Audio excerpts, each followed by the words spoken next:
Chapter 1000. *CK. No one had expected the three of them to steal the blue. Luo hadn't appeared at the start, hiding in the bushes. They had planned to capture almighty Qin in the jungle. Anyone who played games would know that no matter how good an assassin was, he wouldn't be able to fight against three people at the start, much less in such a situation. If the sorcerer in the middle lane could provide support in time, it might be possible, but Yao Yao was inexperienced. She hadn't switched to the small map, and when the other party arrived, they had already missed the best time to provide support. A coordinated attack in the middle and jungle. UC's lazy voice was sharp. This is Supreme Alliance's weakness. Xiangnan took advantage of this. If Qin Mo hadn't retreated quickly, he would have been surrounded. But even if he had dodged the attack, he wouldn't have been able to escape. There was a loud smack. Zhao Sanpang hadn't expected Qin Mo to be able to dodge such a heavy blow.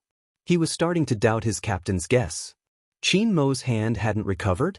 It couldn't be a lie, right? Fortunately, he saw his teammate behind him. It was Goddess Luo, aiming her cannon at Qin Mo. This time, it was impossible to dodge. Both the shoutcasters and the audience couldn't help but close their eyes. No one could bear to see Xiangnan take the first kill from Qin Mo. Everyone was certain that there was no way to stop the attack. Goddess Luo's maneuvering was too awesome. Her positioning showed that she had predicted Zhao Sanpang's attack wouldn't be able to kill Qin Mo. It was a lethal shot. Even if Qin Mo was fast, he wouldn't be able to dodge. Right at this moment, a white figure flashed past. She didn't go for the target. Instead, she charged forward, leaping over the tower and blocking Qin Mo, taking the shot. *C little spade. Zhao Sanpang was the first to shout. After all, they were so close to taking the first kill, and it would be Qin Mo. They hadn't killed Qin Mo more than once or twice. This was a once-in-a-lifetime opportunity, but it was ruined. Where the hell did this guy come from? Come back once you get the blue, Xiao Jing ordered. Zhao Sanpang obeyed, retreating swiftly. The shoutcaster heaved a sigh of relief. Fortunately, Spade Z's support came in time. Chapter 1001. They couldn't link up in the middle. This might not be a big deal in a normal match. But this was the National League, the highest level match. All the battles in the high-level matches were in the jungle. There was no meaning in defending the tower. It wasn't just a test of the players' hand speed, it was also a test of their awareness. The constant switching of the map wasn't just to know where the enemy was, but also the situation of their teammates. When many people played hero, they thought sorcerer was just a control in the middle lane. In reality, that wasn't the case. A good sorcerer would always pay attention to the situation in their jungle so that they could provide support in time. The moment the battle started, the difference was clear. When Xiangnan's sorcerers saw their people going over to steal the blue, he left the middle lane without a word, heading to the river at the side. He wanted to restrain Coco, who was coming over to support, so that his teammates could steal the blue and kill with ease. Shui Yaoyao's reaction wasn't that fast. She only moved after the blue had been stolen. It was obviously too late, missing the best time for the team battle. Originally, she thought the atmosphere would die down. Unexpectedly, after Qin Mo's HP was full, he said faintly, "Come back." The three words were calm and unhurried. The silver-haired youngster's thin lips curved upwards, leaping from the jungle and hiding in the bushes. Blue or red? When Qin Mo was commanding, his voice was low, the indifferent quality spreading through the earpiece, giving them an inexplicable sense of confidence. Coco, go up to support. Yao Yao, restrain the middle lane. Don't let him come over. You don't have to head over, uncle. Go to the jungle to harass Xiao Jing. When Yin Weiyao wasn't smoking, he still looked the same, replying, "All right," before leaping up. It was important for the main attacker to take down the red beasts. Hence, after stealing the opponent's blue, Goddess Luo cleared a wave of troops and jumped into her jungle, starting to attack the red beasts that came out. Everything seemed peaceful. Until Coco, who was half HP, came over. Goddess Luo maneuvered and pulled away the damage, hitting Coco directly. Zhao Sanpang, who had been clearing the troops, ran back on his horse, providing support in time. 1 o'clock. Qin Mo's command allowed Coco to dodge Zhao Sanpeng's knife. Having missed his attack, he cursed, F***ck me. Then, he turned around and slashed horizontally. Close combat follow-up. Qin Mo moved his mouse as he moved forward. With a single move, he dealt damage and slowed them down. Zhao Sanpeng wasn't active, but his mouth wasn't idle. Red, hurry and kill the red beasts, don't let them get it. When he saw Qin Lu's figure appear in their wilderness, Xiao Jing had wanted to jump over to help him. But with Yin Weiyao holding him back, even if he could shake him off, it would take time. But Yin Weiyao knew that he couldn't last much longer. Whether it was his skills or his current finances, he was still a level lower than Xiao Jing. When he was left with less than half of his HP, he retreated and told his teammates. Xiao Jing went over. Beauty Luo and Zhao Sanpeng initially thought that the opponent's target was their red monster, because they were indeed there for the red monster. Chapter 1002. F***ck. That was Zhao Sanpeng's first reaction. He couldn't use any of his skills. Little Spade, do you have to be so despicable, hiding in the bushes for 5 whole seconds? You sure are patient. He thought that was the end, but he didn't expect his opponent to stab him with his long spear. Moreover, there were 3 of them, and Coco was attacking from a distance. Zhao Sanpeng's HP wasn't full to begin with, and now it was down to a third. Originally, he thought that he had finally gotten rid of the control and could run away. But at this moment, Qin Mo closed in again. With a wave of his long sword, he slowed him down again. But Zhao Sanpeng wasn't afraid, he was riding a horse, so he had the advantage of 4 legs. But the moment he escaped from the electric formation, a figure dashed through the bushes, leaping over the wall. With a flick, he was sent flying into the air once again. Beauty Luo's support wasn't effective. It wasn't just because of Qin Mo's interference, but also because the figure had dodged the attack when he ran. Ka! It was the silver-haired youngster with the lollipop in her mouth. Her fingers were nimble on the keyboard, and even her right hand was moving the mouse, drawing lines on the keyboard. The long spear moved horizontally, and silver light streaked across the screen. The sound effects were so crisp. The first kill. It was definitely the first kill. The screams from the audience were earth-shattering. In that instant, Zhao Sanpeng's expression was blank. The shoutcaster couldn't believe it. In such a situation, Spade Z was still able to get the first kill, which was amazing.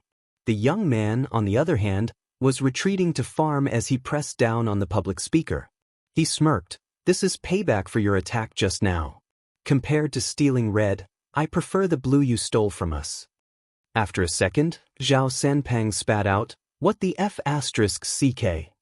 The youngster was calm. Who asked you to encircle my brother Mo? Zhao Sanpeng was speechless. Why did it feel like he had bullied the other party's little sweetheart, which was why the other party was targeting him? He felt so wronged for giving away this kill. I say, you guys are a couple. Can you not bring your personal feelings into the game? The young man's voice was even lazier now. Don't talk trash. It's useless. You're dead anyway. Zhao Sanpeng wanted to jump up. Xiao Jing's finger moved. Qing troops, don't let others take away your emotions. Only then did Zhao Sanpeng realize that he was losing his cool. Who would have thought that Little Spade would go after him instead of hitting the red? This was a personal grudge. Just as the commentator was about to play the replay, the director suddenly switched the camera angle. In the middle lane, Shui Yaoyao was pierced by Xiao Jing with an invisible pierce. He grabbed her and moved closer to attack her. Shui Yaoyao's control was very good, but she couldn't freeze her opponent at all. Because it was Xiao Jing. How could Shui Yaoyao defeat Xiao Jing in a 1v1? Soon, the game's music started playing again. Shui Yaoyao's corpse lay directly under the tower. It had only been 3 seconds since Spade Z took the first blood. The score was once again tied. Once again, Xiao Jing's finances became the highest among all the contestants. Supreme Alliance's first blood advantage was gone. The middle lane also lost a large wave of minions. Chapter 1003. Supreme Alliance's chances of winning aren't high. Usually, The shoutcasters wouldn't give a conclusion to a team battle, but the collapse of the middle lane was a clear indication of their loss. The assassin wasn't up, which meant that the rhythm wasn't up. Compared to Xiangnan's dominance, Supreme Alliance was still going in circles. Qin Emo was the most obvious. In any of the previous matches, he had always been the most economical. After all, even Xiao Jing might not be able to achieve the same results as him in terms of maneuvering and positioning. But this time, he was second from the bottom. Shui Yaoyao's finances were at the bottom. Regardless of how one looked at it, it was clear that there was a problem with the combination. The wilderness is too important to Qin Mo, but Xiangnan is obviously trying to suppress him. From the start, they have been either attacking or harassing him. Lin Chintao was anxious. If this continues, Qin Mo's assassin is going to be useless. Without Qin Mo, Supreme Alliance won't be able to win this match. The sorcerer in the middle lane. Sigh, why isn't she helping Qin Mo? I really want to go up myself. Rao Rong remained silent. As a sorcerer, he could see Shui Yaoyao's flaws more easily than Lin Chintao. But at the same time, he understood that it wasn't possible for a newbie to play with a stream of consciousness. The combination wasn't something that could be done by just anyone. Supreme Alliance must have realized the problem as well. As expected, Qin Mo spoke. As he spoke, he didn't forget to clear the small beasts. His speed was astounding. Yao Yao, go to the bottom lane. Uncle, take the middle lane. All right. Yin Wuyao's hand speed was fast. As he swept through the wilderness, he forgot to switch to the small map in case of a surprise attack. Qin Mo was concerned about this as well. Be careful, he said. Just then, a person appeared from the bushes in the wilderness. It was Luo Luo. Among all the long-range attacks, Luoluo's character was the most mobile. Similarly, it was a test of the player's hand speed and reflexes. More importantly, it was a test of one's gaming awareness. If she had appeared, Shui Yaoyao wouldn't have been able to freeze her. She was too mobile. That was why the shoutcaster had said at the start that Xiangnan's lineup was against Supreme Alliance. Compared to Supreme Alliance's old style, Xiangnan has their own strategy in choosing their characters. This is probably the ability of the champion team. They will do research in advance for every match. They're here. The shoutcaster lowered his voice and everyone turned to look at the screen. Luo Luo rolled on the spot and jumped to a safe position. She pressed down on the sniper rifle and fired a shot in Shui Yaoyao's direction. A loud bang was heard. Shui Yaoyao's HP dropped by half. Yin Wuyao quickly retreated to prevent Luo Luo from continuing to snipe him. However, to his surprise, it was not only Luo Luo but also Xiao Jing who was hiding in the grass. Xiao Jing's ultimate skill was immune to all crowd control. In addition to his high speed, Shui Yaoyao was lifted into the air with a flick of his spear. Her rain spell was disrupted and she had less than a third of her HP remaining. Xiao Jing still wanted to move forward. Yin Wuyao controlled the mouse and blocked it. He only said one word. Go! In just a few seconds, no matter how fast Qin Mo's support was.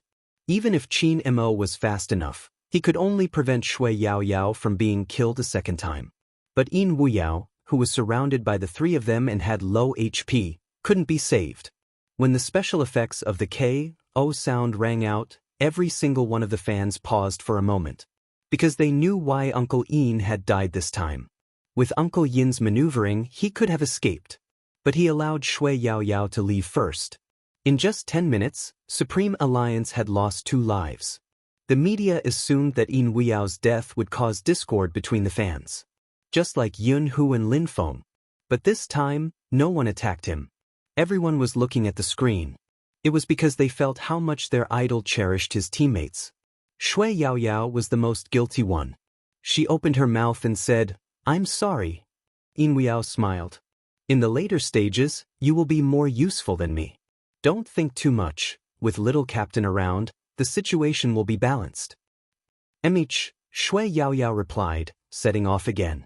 In the past, she had always thought that she had trained her hand speed. But after this competition, she realized that she wasn't good enough in other aspects. She didn't know when to switch to the small screen and wasn't sure where to look. But Uncle Yin's maneuvering was smooth. It wasn't just Uncle Ian. Even Coco reacted appropriately at the right time. As for her, Shui Yao Yao moved her right hand. She might be the least skilled, but from now on, she couldn't be a burden anymore. Yao Yao, pay attention to the bushes on the right, someone is there. Qin Mo's voice didn't change at all. Coco, take a step back. In an instant, Supreme Alliance changed their formation. The shoutcaster was shocked. The middle and bottom lanes have changed? The sorcerer isn't in the middle lane. This is really unpredictable. Even though it wasn't conventional, it wasn't going to be easy for Xiangnan to disturb Qin Mo's jungling. Because of Yin Wuyao's obstructions and skills, it wasn't going to be easy for Xiangnan to send 3 people over. 2 people could do it. But after fighting for half a day, they didn't manage to snatch the blue beasts and were almost stopped by Coco in the top lane. What infuriated Zhao Sanpang the most was that the moment he retreated, Qin Mo said, "Thank you for the jungling. Thank you for the jungling. Thank you for the jungling." These 6 words were like a 3-dimensional sound loop, ringing in his ears, causing Zhao Sanpang to almost spit out blood. But in the end, they weren't the ones who had helped Qin Mo because they were the ones who had taken down half of the blue beast's HP. So this was what Qin Mo had in mind. Shameless, too shameless. How could he use someone else's strategy to trick them? Qin Mo was indeed the ancestor of shamelessness. Attack the tower. Xiao Jing quickly adjusted his strategy.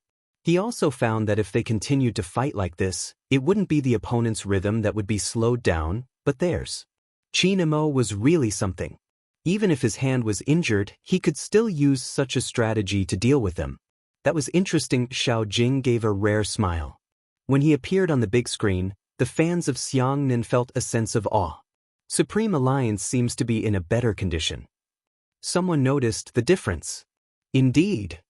The other team members commented. Both Coco's maneuvering and the new sorcerers are on a whole new level compared to before. It seems to be related to their positioning. That's strange, their awareness has improved so much in such a short period of time. How can Supreme Alliance's members improve so much in a single match? That's impossible. Just as everyone was discussing, Rao Rao narrowed his eyes. Rao Rong, who was sitting in the corner, suddenly narrowed his eyes. He leaned forward, his gaze landing on the man who was controlling the mouse while tilting his head. It's Qin Mo, what? Lin Chintao watched the screen intently, not understanding what his captain was saying. Rao Rong's gaze remained unchanged. Qin Mo is directing them. That can't be. When Lin Chintao heard this, his first reaction was disbelief. After all, an assassin's jungling was all about speed. Not only that, but they also had to constantly be on guard against other players stealing the jungling. Thus, they had to constantly switch between the minimap. This already required a lot of brainpower. If they had to switch between the top and bottom lanes at the same time, then how fast would they have to be and how powerful their thinking ability was? But reality proved that his captain was right. When he glanced in Qin Mo's direction, he was indeed directing. That wasn't all. The movements of his left hand were so fast that it was a blur, not to mention the movements of the mouse in his right hand. Coco retreat. Second skill, Qin Mo was wearing his headphones. His handsome side profile was illuminated by the light. He looked so noble and inviolable. He controlled the game character to pass through the wall while giving instructions in a calm voice. He looked so calm as though he was doing something normal. But anyone who played games would know that Qin Mo was the only one who could do this. The shoutcaster noticed it too. He gave the director a look, signaling for the camera to zoom in on Qin Mo very quickly. Qin Mo appeared on the screen. The audience could clearly see his thin lips moving. When they looked at his game view, the speed at which he switched between maps was so fast that they couldn't see clearly. On top of that, he was clearing the troops in the middle lane, reducing the pressure on Yin Wuyao. Finally, the troops returned to their original position, not allowing Xiangnan's troops to come over. No wonder he is the most valuable player in the esports scene. Qin Mo won this title because of his ability. With his command, Xiangnan's rhythm is obviously disrupted. He cleared the troops so quickly while directing at the same time. That's impressive. The shoutcaster didn't know what to say, but he could hear the admiration in his voice. Rao Rong didn't have much of a reaction. On the other hand, Lin Chintao sighed. Qin Mo is a pervert. This method of playing is very taxing. Rao Rong continued, but all these years, Xiangnan has only been playing high-end games and has forgotten the reason why Supreme Alliance has been known as the strongest team in the province for such a long time. A large part of it is because of Qin Mo's leadership and coordination. Lin Chintao widened his eyes. Captain, are you saying that Qin Mo has always been like this? Were you the one who quit for a year, or was I the one who quit? Rao Rong sounded helpless. Qin Mo started out as an assassin, but in the past, he has always been a team controller. In order to coordinate with the team, he changed his best character, isn't that so? Lin Chintao grabbed his hair. I thought all-round players like you would like to play the team controller, so Captain, you are also. The assassin is Qin Mo's life. Rao Rong glanced at him. You haven't seen the Qin Mo from 3 years ago. With a sweep of his long sword, the 3 players from Xiangnan couldn't stop him. In the past 3 years, he has been playing the team controller in order to improve the team's ranking. It wasn't until Spadesy appeared that he started to show signs of his past self. But in today's match, you saw his commanding ability.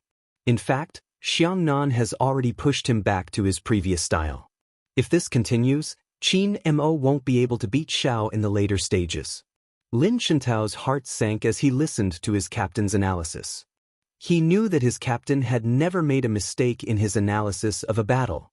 Although both sides were his friends, he didn't know why, but he felt that it would be too depressing if this game ended up like this.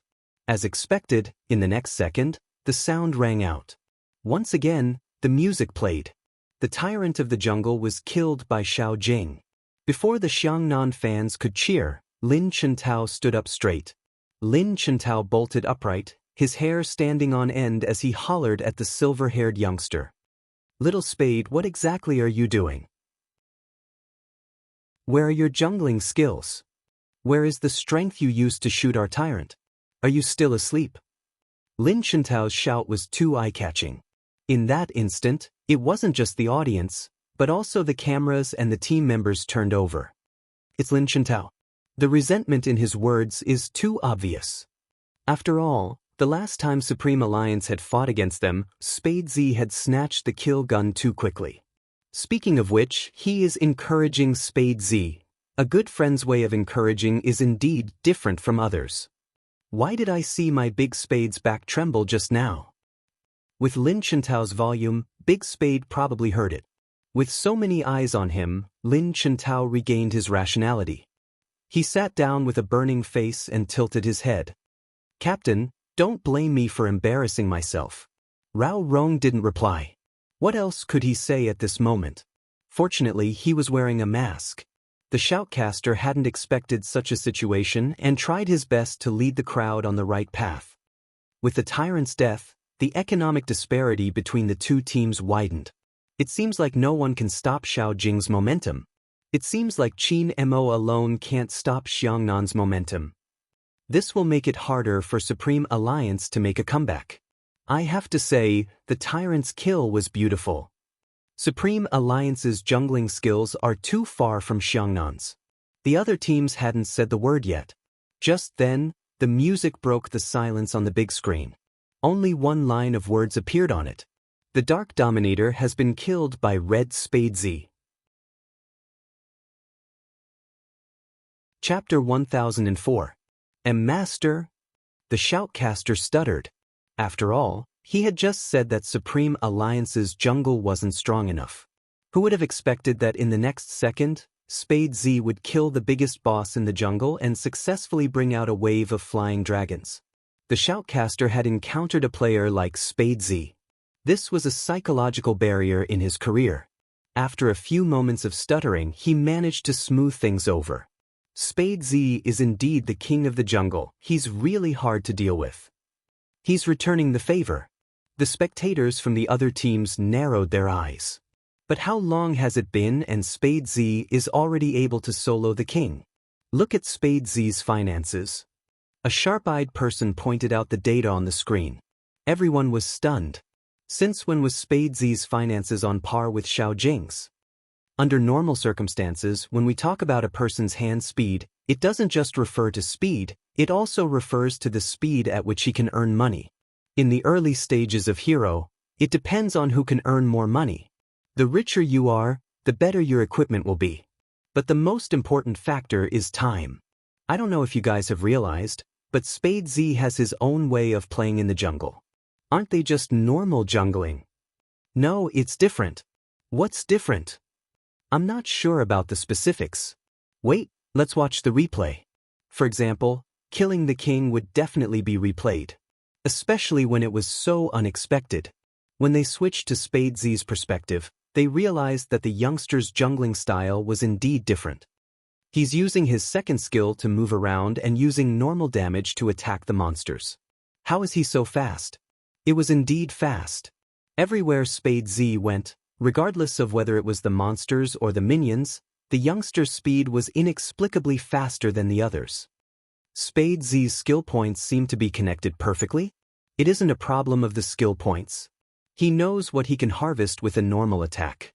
Then, he would always keep his second skill so that he can jump over the wall to save time.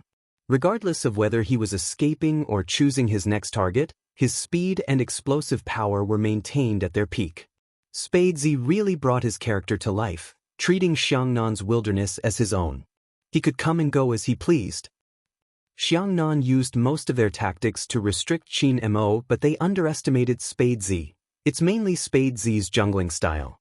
Why do I feel like I can't learn it? This jungling style looks a little familiar. Is that so? It's the first time I've seen such a jungler, and he's always avoiding Xiao Jing. I don't think it's a coincidence.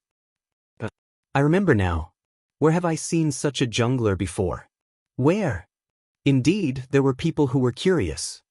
Back then, when Qin Mo fought against the Xiangnan Three Gods, he used such a jungling style. Back then, even though Supreme Alliance was strong, the others were still a distance away from Xiangnan. However, Qin Mo managed to balance the gap. Back then, no one could stop Qin Mo. After his hand was injured, such a jungling style was never seen again in the esports arena. He didn't leave any empty moves, and with every step he took, he either increased his speed or dealt damage. His jungling speed was obviously 2 times faster than the others. I tried it before, wondering if I should learn from that match.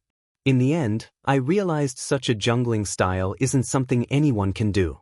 First, you have to have a map in your mind and you have to constantly change the map to analyze the situation. When the opponent isn't paying attention, you have to use the fastest method to deal damage. You also have to have precise positioning and fast hand speed. Most importantly, you have to have a strategy.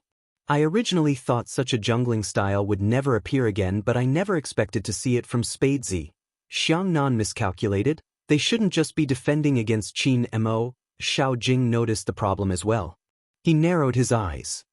Sanpeng, keep an eye on Spade Z. All right. Zhao Sanpeng led his team around the river, intending to stop Bo Jiao, who was about to head over. He didn't expect that he was ready to give the young man a horizontal slash. Seeing that the young man was about to reach his side, he suddenly jumped to the side, went to the bottom lane to collect a wave of minions, and wasted his big move for nothing. Captain, Little Spade is like a loach. He runs the moment he sees me. Bo Jiao lifted her thin lips. Right at this moment, she suddenly turned back, using her second skill to pierce through the wall. Zhao Sanpeng was lifted into the air, a series of explosive attacks. F***ck, Zhao Sanpeng cursed. His left hand moved agilely, but he still wasn't able to avoid the attack. Fortunately, Goddess Luoluo had rushed over to help. If not, he would have lost his second HP. Little Spade, you're really too cunning. When Goddess Luoluo spoke, there was a hint of a smile in her voice. However, the sniper rifle in her hands wasn't slow at all. She attacked the silver-white figure ferociously. With such strong firepower and the sorcerer who came to help, many people's hearts were in their mouths.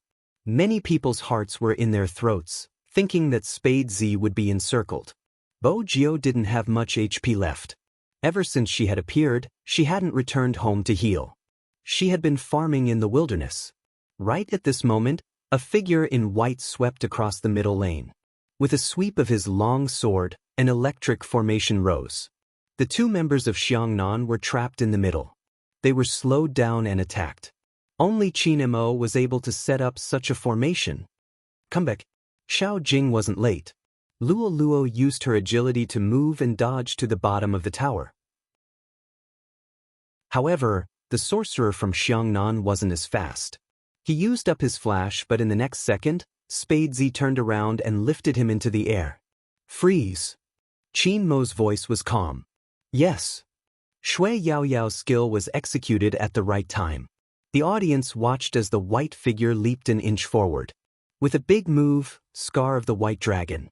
The silver light scattered and two words appeared in the middle of the screen. 2v2. The score was tied once again. Bo Jiao was the one who took the HP. However, Qin Mo's interference and Shui Yaoyao's freeze were crucial in this ambush. Xiangnan was fast. Especially Xiao Jing, who had come through the wall in order to finish off the low HP Spadesy. But it was obvious that Bo Jiao's alertness towards danger was extremely high. Hence, after the kill, she used her second skill to lift up and walk back, using the beast to replenish her HP. Even Xiao Jing wouldn't head towards the wilderness where the three of them were gathered. Supreme Alliance fought beautifully this round. With the flying dragon as the trigger, it won't be easy for Xiangnan to start a battle in the wilderness. If they only look at the wilderness, they will definitely lose the defense tower. It won't be worth it. Spadesy's Beast King played at the right time, bringing up the tempo. That's right. Just as they were discussing this, another sound was heard. The top player, Coco, was dead and Supreme Alliance had lost a defense tower. The score was pulled apart by another point. Supreme Alliance's fans widened their eyes, unable to understand why Coco had died when they had the upper hand. When they watched the replay, they realized a crucial point. Big Spade's finances were indeed comparable to Xiao Jing's, but the other Supreme Alliance members' finances were far behind Xiangnan's. Even Qin Mo was the same. This meant that Supreme Alliance hadn't shaken off their slow pace. The situation hadn't changed. Even if they had a similar number of players, it wouldn't change anything. Supreme Alliance's top lane is about to collapse, Rao Rong said. The moment Rao Rong finished, Xiangnan's players reached the second defense tower. Everyone knew that in most professional leagues, the collapse of the top lane meant the collapse of the entire team. The people who had been saying that Xiangnan didn't care about Spadesy were now silent. Because they quickly understood one thing. Xiangnan's goal had been clear from the start. They wanted to suppress Qin Mo. After the joint attack in the middle and jungle, they wanted to destroy the top lane. From the start of the competition until now, Qin Mo had only fought one blue beast. Now that the top lane had collapsed, it was going to be harder to farm for blue beasts. An assassin without blue beasts was basically useless. It seems like the National League is about to end. Yu Cixin tapped the side of his face with his fingers and turned to smile at the person beside him. Hoshino, the person you like isn't bad, but Spadesy doesn't seem to understand something. When a teammate can't keep up with his pace, he has to wait. Otherwise, he will still end up in failure. Hoshino frowned, glancing at the youngster who was moving the mouse. His fingers tightened. Then, Yu Cixin pointed at the screen. Qin Mo's speed is much slower than before. If I'm not wrong, there's something wrong with his hands. It was probably because of Yu Cixin's action. As a special guest and one of the top experts in Asia, the moment he opened his mouth, the cameras had already turned towards him. Even his words were transmitted to the audience through the equipment. There's something wrong with your hand? What does that mean? God blesses judgment is usually accurate, but this sentence? Does it mean that Almighty Qin's hand injury hasn't healed? Still not recovered? It can't be. Everyone saw Almighty Qin's moves just now. How could his hand not have recovered from that kind of speed? Lin Feng didn't believe it either, but when he turned over and saw Yun Hu's side profile, his fingers tightened. Captain's hand injury really hasn't recovered? I'm not sure. Yun Hu's voice was a little low. But this is the first time I've seen someone snatch the beasts from Captain. Captain's speed is indeed slow. Perhaps only Boss Feng knows what the problem is. Yun, whose words caused Baby Feng to turn towards Feng Yi. Bro, Captain, didn't he go to America to be healed? Feng Yi didn't speak, but that was precisely because he didn't speak. In an instant, Baby Feng understood what Feng Yi meant. Captain's hand indeed hadn't recovered. Bro, what exactly is going on? Feng Yi glanced at the elegant and aloof figure in front of the computer. His sitting posture was as reassuring as ever, as though as long as he sat there, he would be able to see hope. This had never changed ever since he joined the Supreme Alliance. At the start, he killed every god he met. No matter how low the situation was, he could turn defeat into victory. When he walked out from the thousands of silver lights, even his cloak would be swept up. With a loud bang, no one could stop him. After his hand injury, he was willing to give up his assassin character to cooperate with the rest of the team. If it wasn't for Qi Nemo, would Supreme Alliance still be a strong team in the province? This was a question without an answer.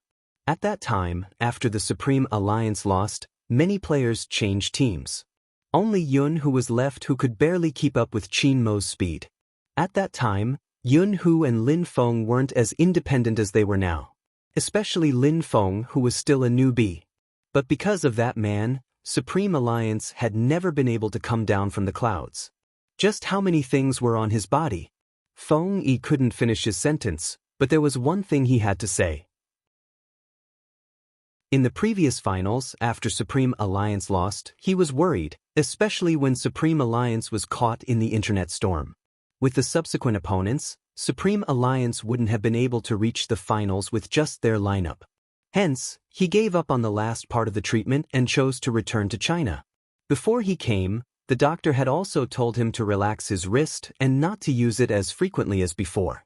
Especially the 3000 knife cutting, which tested the strength of his wrist, it was best not to use it again. Otherwise, his hand might be crippled. But in order for Supreme Alliance to win, he never thought about not being able to play games in the future. When Baby Feng heard the last sentence, his expression changed, his eyes turning red. Lin Feng stood up, grabbing a handful of hair. What do you mean by not being able to play games? On the surface, Feng Yi looked into his teammate's eyes. His hand has never recovered. At this moment, there was a commotion from the audience. There was a hint of confusion in the voice. Look, what's going on? When they heard the commotion, Lin Feng and the others looked over.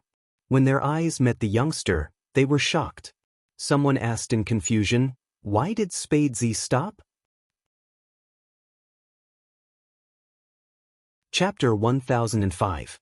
The youngster's pause caught everyone's attention. Lin Feng opened his mouth, but before he could say anything, the youngster pushed the keyboard to the right with a loud click. It was a clean sound, crisp and handsome. She used one hand to control her character while the other pressed onto Captain's wrist. Qi Nemo paused, lifting his eyes to look over. Bo Jio didn't say a word, her fingers sliding over, landing on Qin Mo's keyboard. What's going on? Is Spade Z helping Almighty Qin control his character? That should be able to alleviate some of the pressure on Almighty Qin's speed, right? But that doesn't make sense. How can a game be divided like that? Even though the keyboard can complete the movement, the mouse is needed to confirm the attack. How does Spade Z know how to do that? Confirming the attack can be done with the keyboard. Look at Spade Z's hands. The moment he mentioned it, the camera zoomed in on the youngster. Her hands were placed on two different keyboards. However, every time he raised his hand, it was so fast that one could even see the afterimages of his hands moving. Most people used their left hand to control the keyboard and their right hand to move the mouse. Spade Z was the first person in the professional league to be able to use both hands so nimbly. When he saw this, Feng Shang's eyes reddened even more. Even Yin Weiyao glanced over at them.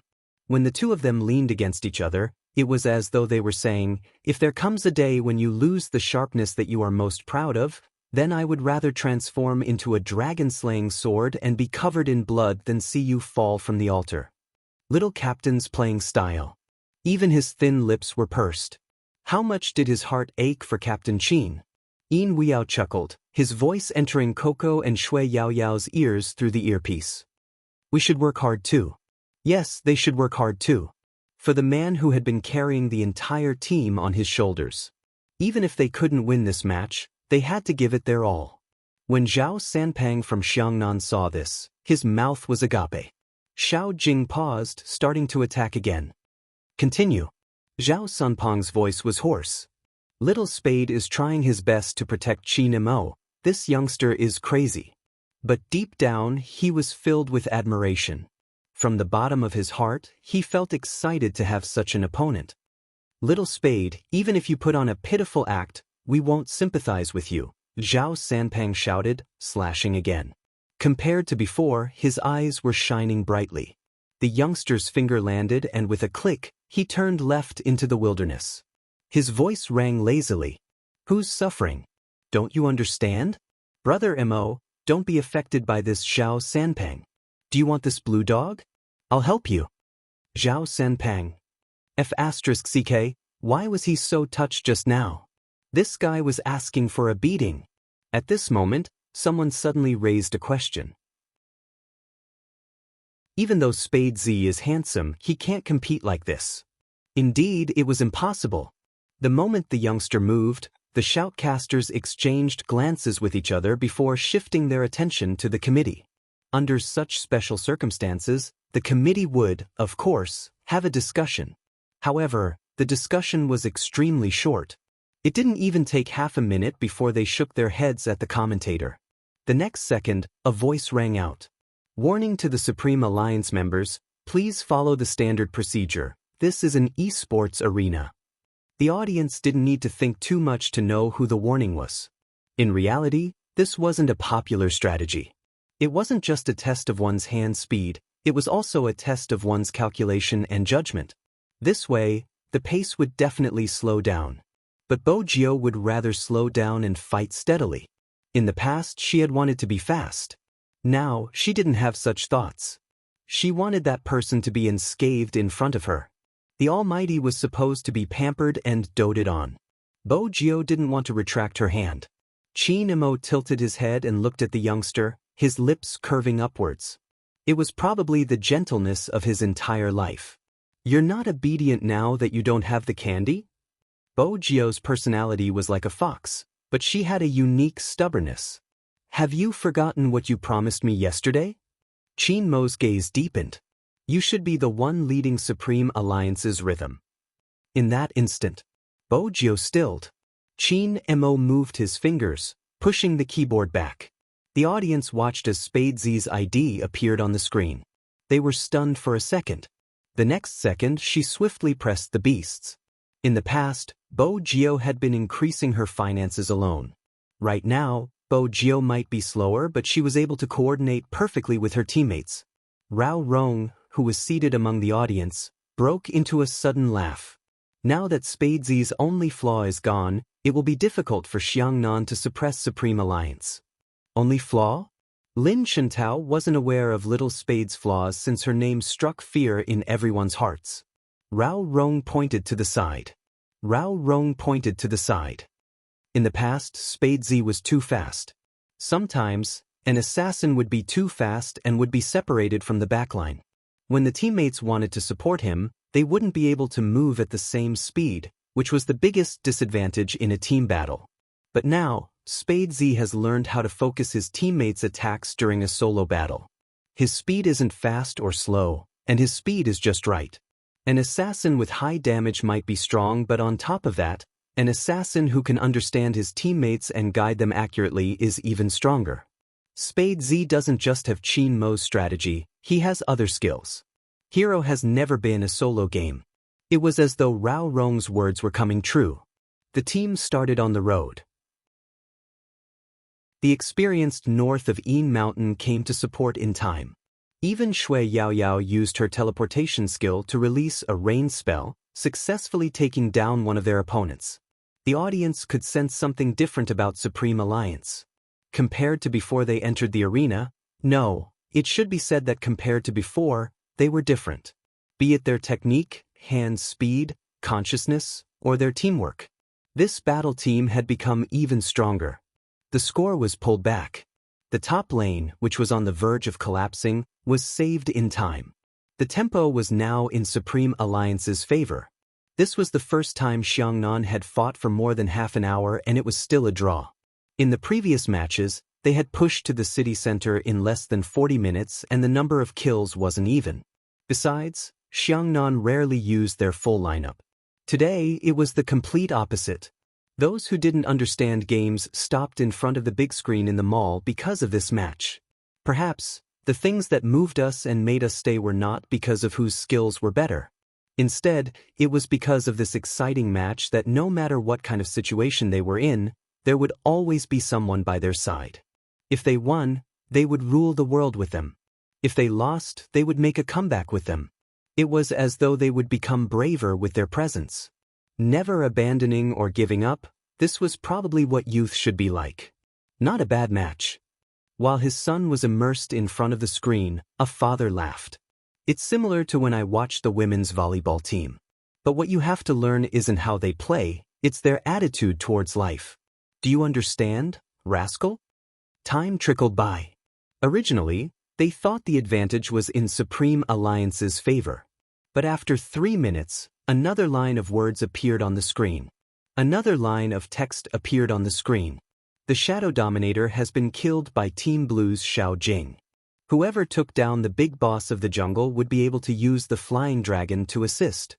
The Shadow King could be killed many times and as long as the game continued, it would keep appearing on the map. But in the later stages, the Flying Dragon's assistance would bring more benefits to the team. Now that Xiao Jing had killed the Shadow King, the pressure was back on Supreme Alliance. That wasn't all. His big move successfully took away Coco's life, pulling the score apart once again. Supreme Alliance wanted a team battle, but it was obvious they didn't have the advantage. This time, the top lane is really collapsing. There was no chance of salvaging it. No matter how good Spade Z is, he won't be able to carry it. Qin Mo is being suppressed in this match. That's right, the middle lane has collapsed. Qin Mo hasn't developed and his hand injury is real. The score has been pulled back again and again. On the surface, there doesn't seem to be a winner, but in the end, Supreme Alliance will definitely lose. After all, there is a difference in the team's finances. If Qin Mo can't get up, everything will be in vain.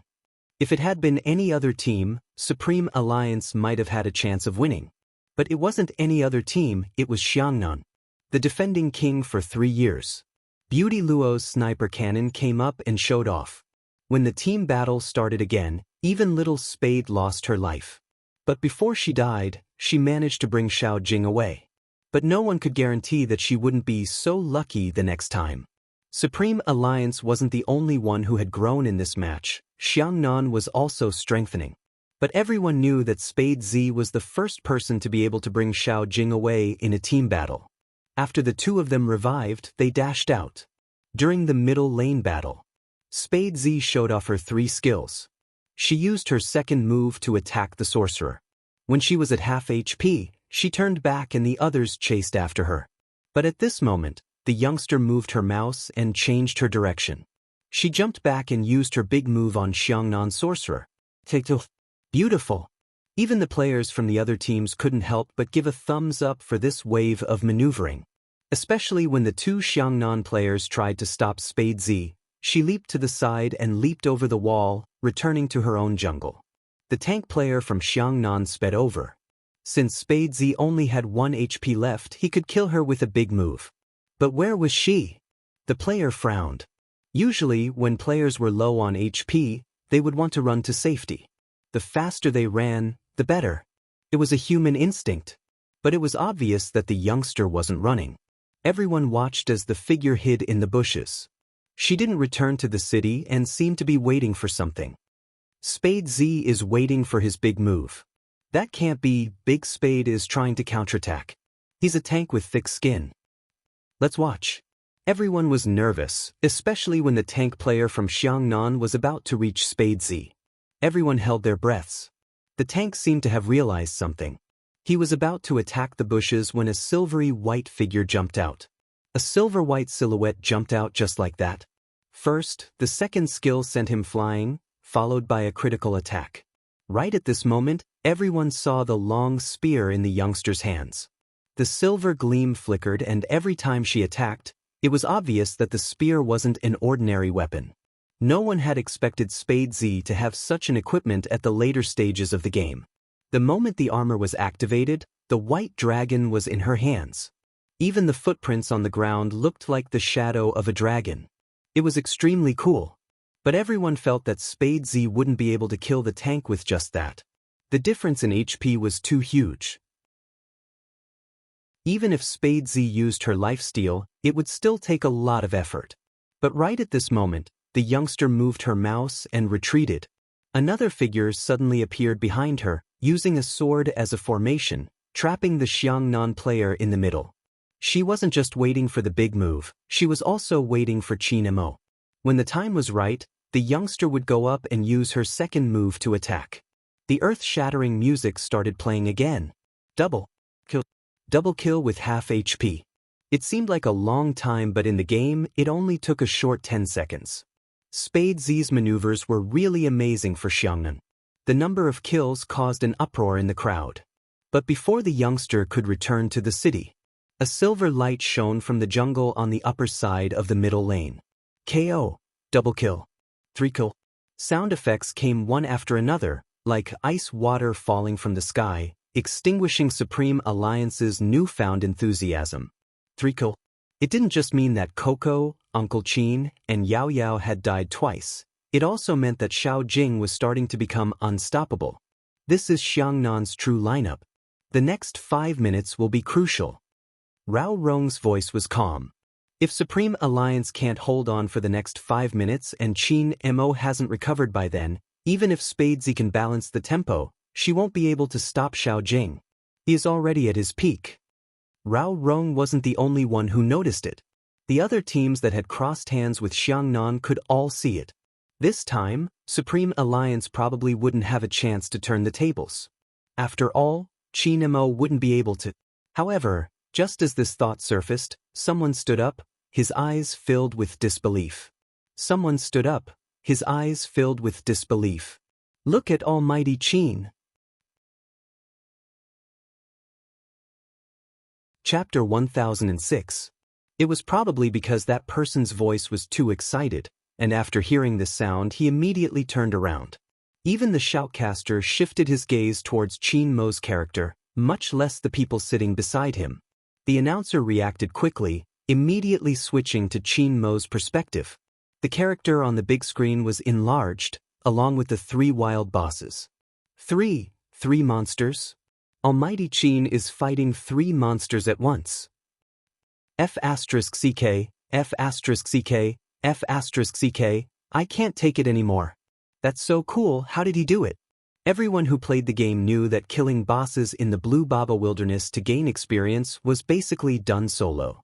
But now, Qin Mo was fighting 3 monsters at once. Other than the Blue Baba, there were 2 other small monsters. F***CK, how did he do it?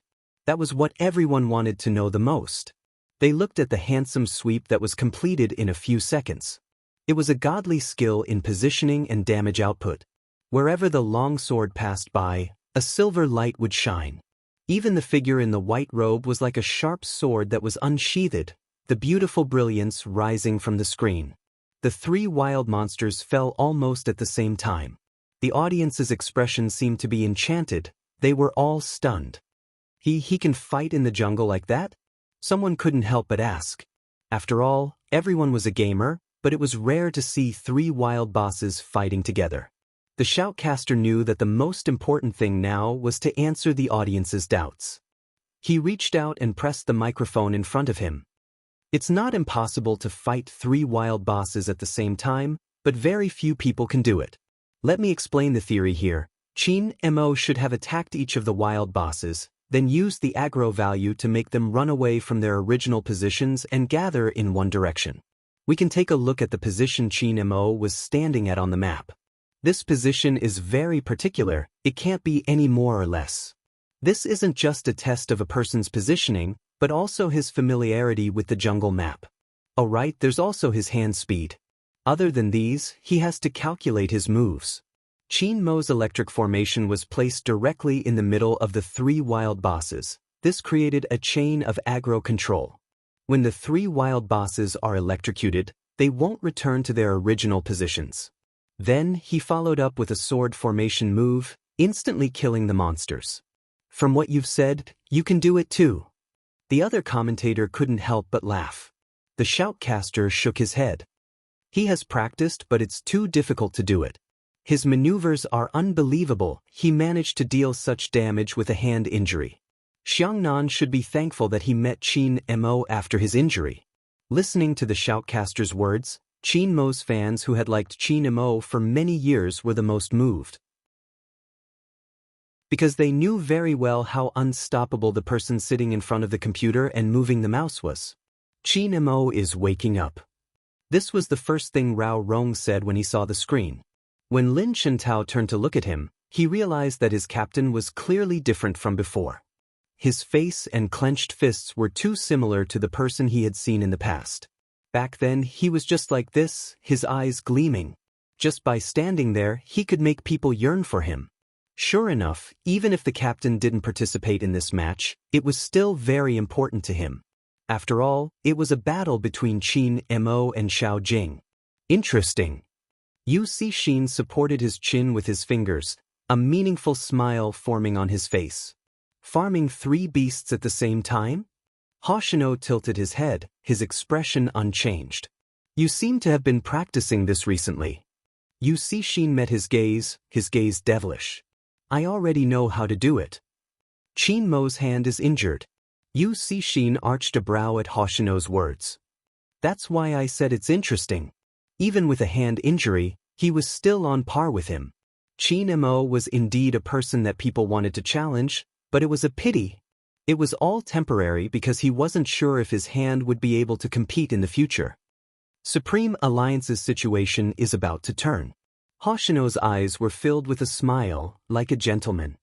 If they use this method to farm the beasts, they will be able to overtake their opponent in terms of finances. As though to prove Hoshino's words, within a short minute, Qin Mo became the third tallest person in the room. He was the highest after Xiao Jing and Bojio. The screen was still following Qin Mo. Everyone watched as he started farming beasts. It was the opponents. Right at this moment, Xiao Jing darted over. Everyone assumed that Qin Mo, who was at half HP, would be attacked. But in the next second, Qin Mo jumped back to the river, heading straight to the middle lane to help the team.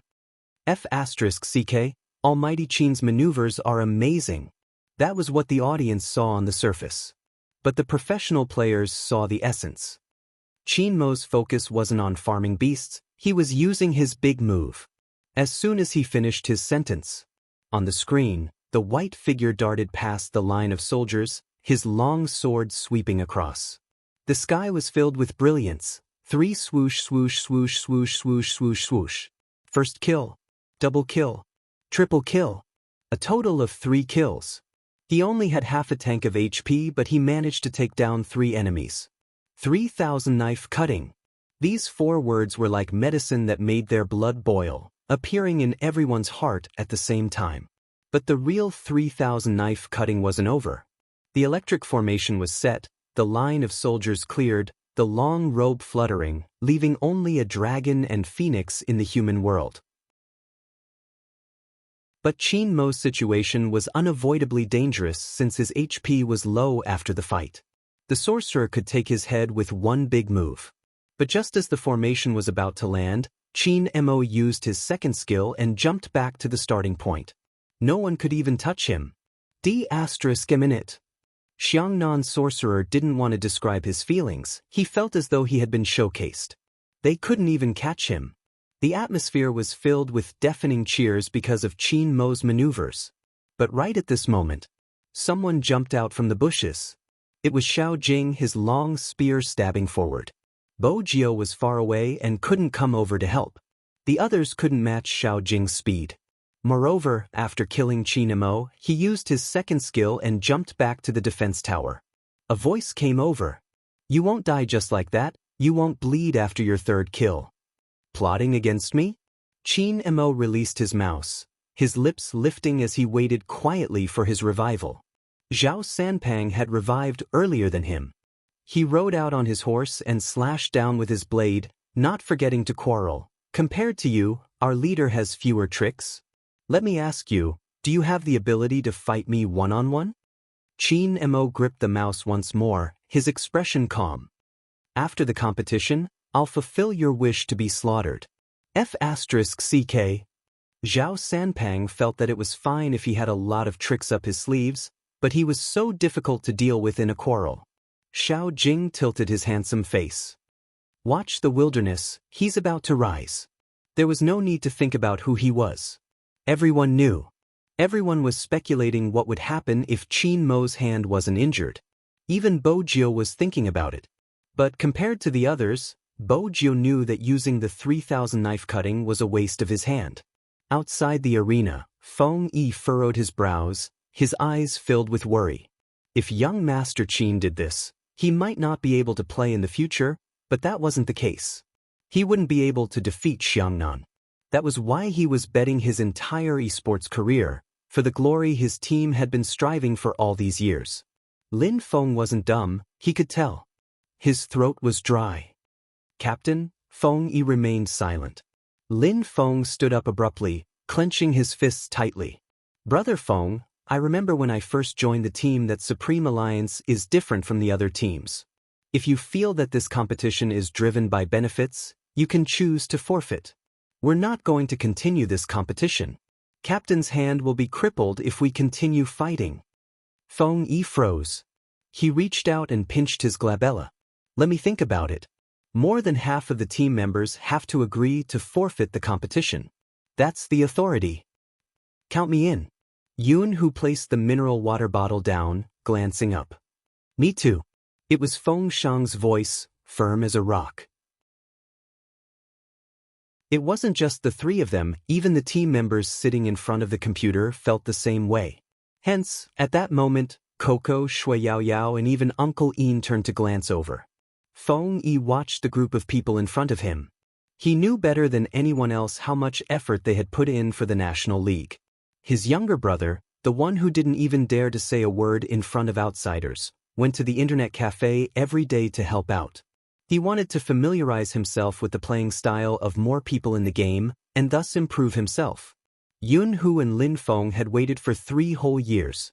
For the past 3 years, the two of them had been training extraordinarily hard for the sake of entering the National League. In reality, Lin Feng was not very talented in this aspect. He was clearly a very lazy person, but he persisted on this matter for 3 years. At that time, Qin Mo had been recuperating and Supreme Alliance hadn't even entered the National League. He had been the one who had hung his head down unwillingly, swearing that he wouldn't be so useless the next time. But in these 3 years, even though Supreme Alliance had entered the National League, they had stopped there. During this period, they had been ridiculed and attacked by anti-fans. These so-called anti-fans were people who wanted to use you to achieve their goals but realized that they couldn't achieve their goals. Hence, they turned from fans to anti-fans. The most serious incident was with Little Spade.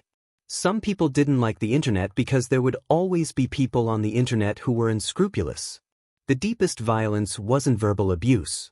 It was people who said they liked you but harmed you.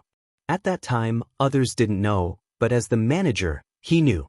Whether it was his brother or Lin Feng, they just sat in the club and didn't touch the computer. They said, I don't understand. Why am I still persisting? Even my love is like this. He had been dealing with the outside media. The consequences of having an illegitimate meal were always a chain reaction.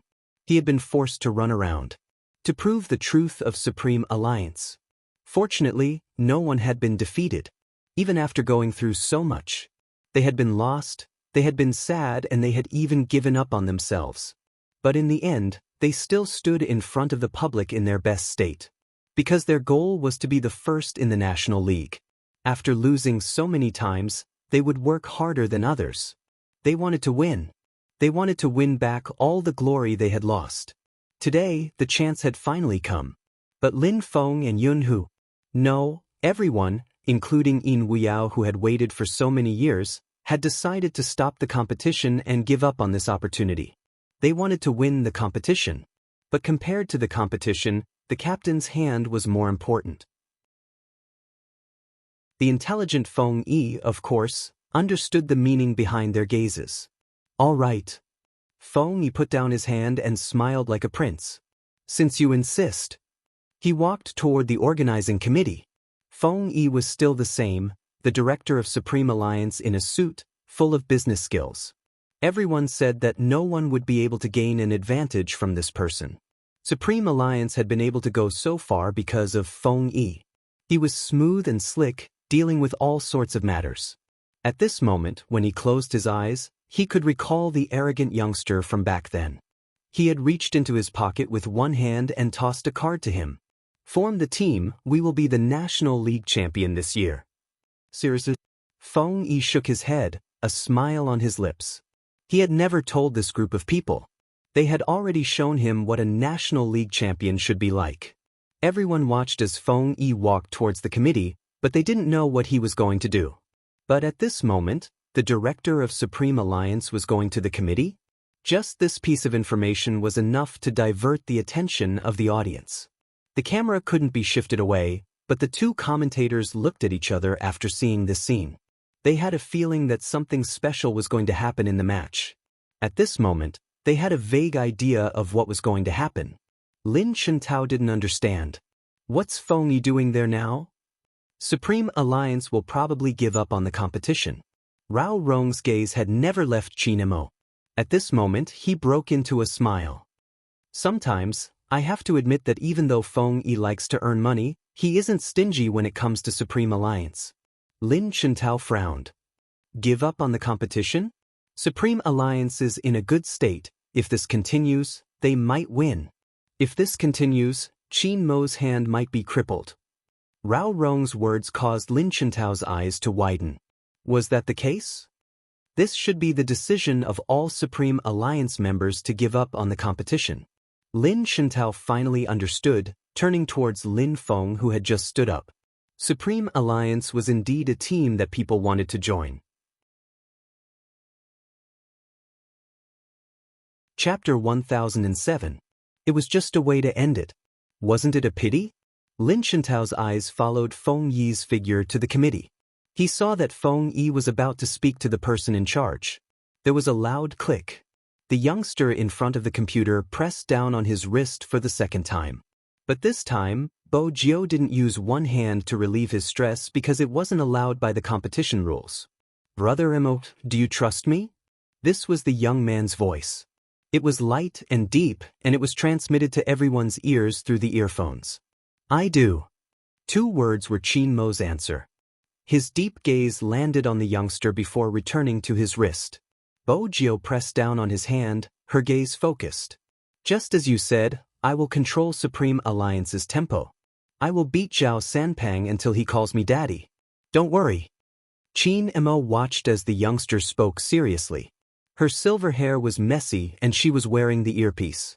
Qin Mo suddenly relaxed his grip. All right. What was he talking about? Zhao Sanpang raged. Who was going to call him daddy? He realized that little Spade wasn't going to let him off easily. Let's see if he doesn't chop him up. With that thought in mind, the Xiangnan team rushed out. Bo Jiu tilted her head, her silver hair covering her face. She was looking in Feng Yi's direction. Feng Yi paused. When he met her gaze, he broke into a smile. Was she telling him not to move? The person in charge glanced at Feng Yi, arching a brow. Is there anything on Supreme Alliance's side? Feng Yi's smile was appropriate. Even though the committee members were confused, he just stood there and didn't say anything about forfeiting the competition. Everyone knew Supreme Alliance was in a disadvantageous position. Their finances couldn't keep up. Moreover, there was only one defense tower left in the middle lane. It wasn't easy to control the tempo of the match. Besides, they had Xiao Jing, the man who never heaved a sigh of relief. In Hero, there was an indisputable rule. The person in control of the wilderness was the person in control of the entire game. Hence, Xiao Jing had never given up on farming. He didn't give Supreme Alliance a chance, suppressing them under the tower and preventing them from coming out. This was already an advantage. A new wave of team battles gathered in the middle lane as the match heated up. At this time, There were only a few defense towers left on both sides. Other than Xiao Jing, Luoluo, Bo Jiao and Chinamo, everyone had already died twice. If he died again, he would be disqualified. Hence, this three-man team battle was bound to begin. Everyone's skills were excellent, but it was obvious that Xiangnan's attack speed was too fast. They were so fierce that even though they were standing under the defense tower, Supreme Alliance didn't dare to let their guard down. Moreover, they still had troops. The audience clenched their fists nervously, feeling that Supreme Alliance was going to collapse in this round. Sometimes, one's intuition was just that accurate. Zhao Sanpeng's ultimate skill interrupted Yao Yao's rain spell and took away half of her HP. With Zhao Sanpeng's attack, the tank leaped forward and squatted on Shui Yao Yao's body. Goddess Luo moved, lifting the sniper rifle and firing at Shui Yao Yao. Blood filled the air. The screen in front of Shui Yao Yao turned gray. Supreme Alliance was really going to lose. Chapter 1008. Shui Yao Yao's death caused some of the fans to feel conflicted since she was the one dragging the team down. Someone patted their shoulders, allowing them to take a closer look.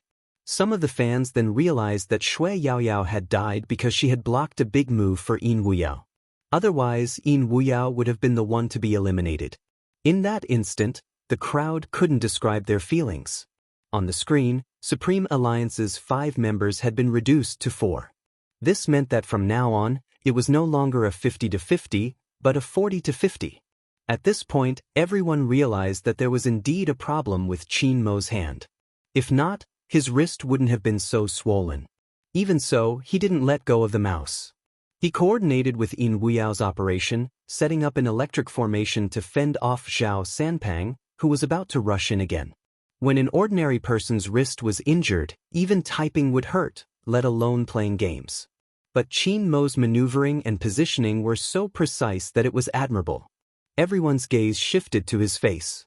That handsome face was now drained of all color, and even his lips were pale. But even at this moment, his voice was still calm. "Coco, return to the city to replenish your HP," he replied and retreated. Qin Mo turned, taking over his position. Someone frowned. "Doesn't his hand hurt?"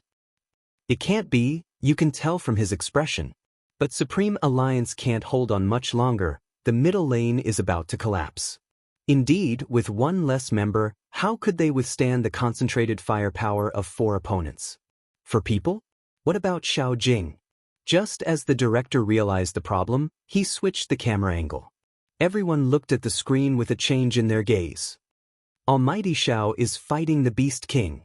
The team attack on the middle lane is to prevent the Supreme Alliance members from coming out and to buy time.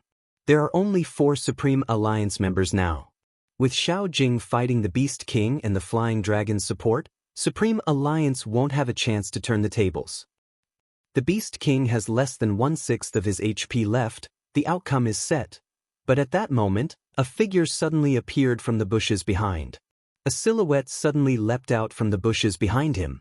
Jungler's punishment, along with an ultimate skill, struck the Overlord. Spade Z. When people say this name, Bo Jiao had taken the lead and killed the Beast King, seizing the Flying Dragon's assist. Xiao Jing narrowed his eyes and then lifted the man in front of him. He was about to kill him. On the screen, the silver figure used the second skill to flick to the right, pass through the wall, and jump into the middle lane. Zhao Sanpeng glanced at the map. With a click of his mouse, he spurred his horse forward and slashed his long knife towards her. However, before the hilt of his sword could fall, the figure used another leap skill and jumped into the wilderness. However, Luoluo, who had a strong sense of the game, was already waiting there. She set up her sniper rifle and shot it towards the figure. On the screen, flames rose. The young man held onto the mouse and swung it forcefully to avoid the missile. His fingers tapped on the keyboard rapidly and his body moved like the wind, allowing the flames to spread around him. He extended his long spear forward and the traces of the spear fell to the ground like a dragon's roar. Everyone in Xiangnan, including Xiao Jing, could only watch as the figure snatched their Beast King and successfully leaped back into the city. There was nothing they could do. In other words, even if the three almighties of Xiangnan worked together, they wouldn't be able to stop the youngster in the wilderness. All the Supreme Alliance fans were in a frenzy. After all, Qin Mo was the only one who could do this. But now they saw the second one, Spade Z. Zhao Sanpang watched as the flying dragon soared into the sky, cursing at the back of his throat. Little Spade really treated the wilderness as his own home, didn't she? The match that seemed to be ending started to take a turn after Spade Z snatched the flying dragon. But it was only for an instant. Since he didn't need to fight the dragon, Xiao Jing went to the middle lane to help the team. With a second skill, he sent Coco flying. Zhao Sanpang turned back and slashed. In that instant, the Supreme Alliance's screen went dark. 3 versus 5. Without the sorcerer team control and long-range attackers. Even with the help of the flying dragon, Supreme Alliance couldn't continue fighting. The last defense tower in Supreme Alliance's middle lane was about to be destroyed. Everyone stood up involuntarily. There was another sound. Yin Wuyao was trapped in the defense tower. Luo Luo rolled to the side and set up her cannon to attack. This caused the situation to sink further into the abyss. 2 versus 5. This meant that Supreme Alliance was only left with Qin Mo and Bo Jiao. The entire Xiangnan team was there. The flying dragon could hold on for a few seconds, but without the flying dragon, what would happen? How could the 2 of them fight against the 5 of them? Moreover, Qin Mo's hands couldn't take it anymore. Just as everyone thought Supreme Alliance was going to defend, the youngster moved her mouse. She leaped over the wall and jumped to the right. No one could see clearly how she did it. They only felt that her fingers were moving at a frightening speed. Lu Luo knew that it was directed at her. She rolled instinctively. Zhao Sanpang leaped forward, wanting to give the youngster a critical strike. Xiao Jing did the same. But when he and Xiao Jing attacked, they realized that the youngster in front of them had instantly moved behind them. The person in front of them seemed to be a shadow. Everyone widened their eyes. Did I see wrongly? Why did I feel as though there were 2 spades in that instant? No, I saw it too. That's weird. Is it a clone technique? That's impossible. Little Spade's character doesn't have a clone technique. It's his maneuvering. One of the professional esports players standing at the side trembled violently. The clone appeared because of Spade Z's maneuvering. His superhuman hand speed, coupled with his precise positioning, and even the use of the surrounding environment, were all controlled by him. *CK. This was the first thought that flashed through Zhao Sanpang's mind. But before he could retaliate, a figure flashed behind them. The silhouette flashed behind them and stabbed at Luo Luo, who didn't have much health left. Xiangnan's sorcerer reacted immediately. But when he activated his big move, he realized that the person had leaped back into the defense wall. Initially, everyone thought that was the end. Xiangnan's sorcerer thought so too. But unexpectedly, in the next second, the figure leaped back, the long spear piercing the sorcerer's body. Without his big move, the sorcerer was vulnerable. In addition, Spade Z held a silver-white long spear in her hand. When the white dragon landed, the screen was filled with splendor. Very quickly, the special effects of the game started playing again. Double kill.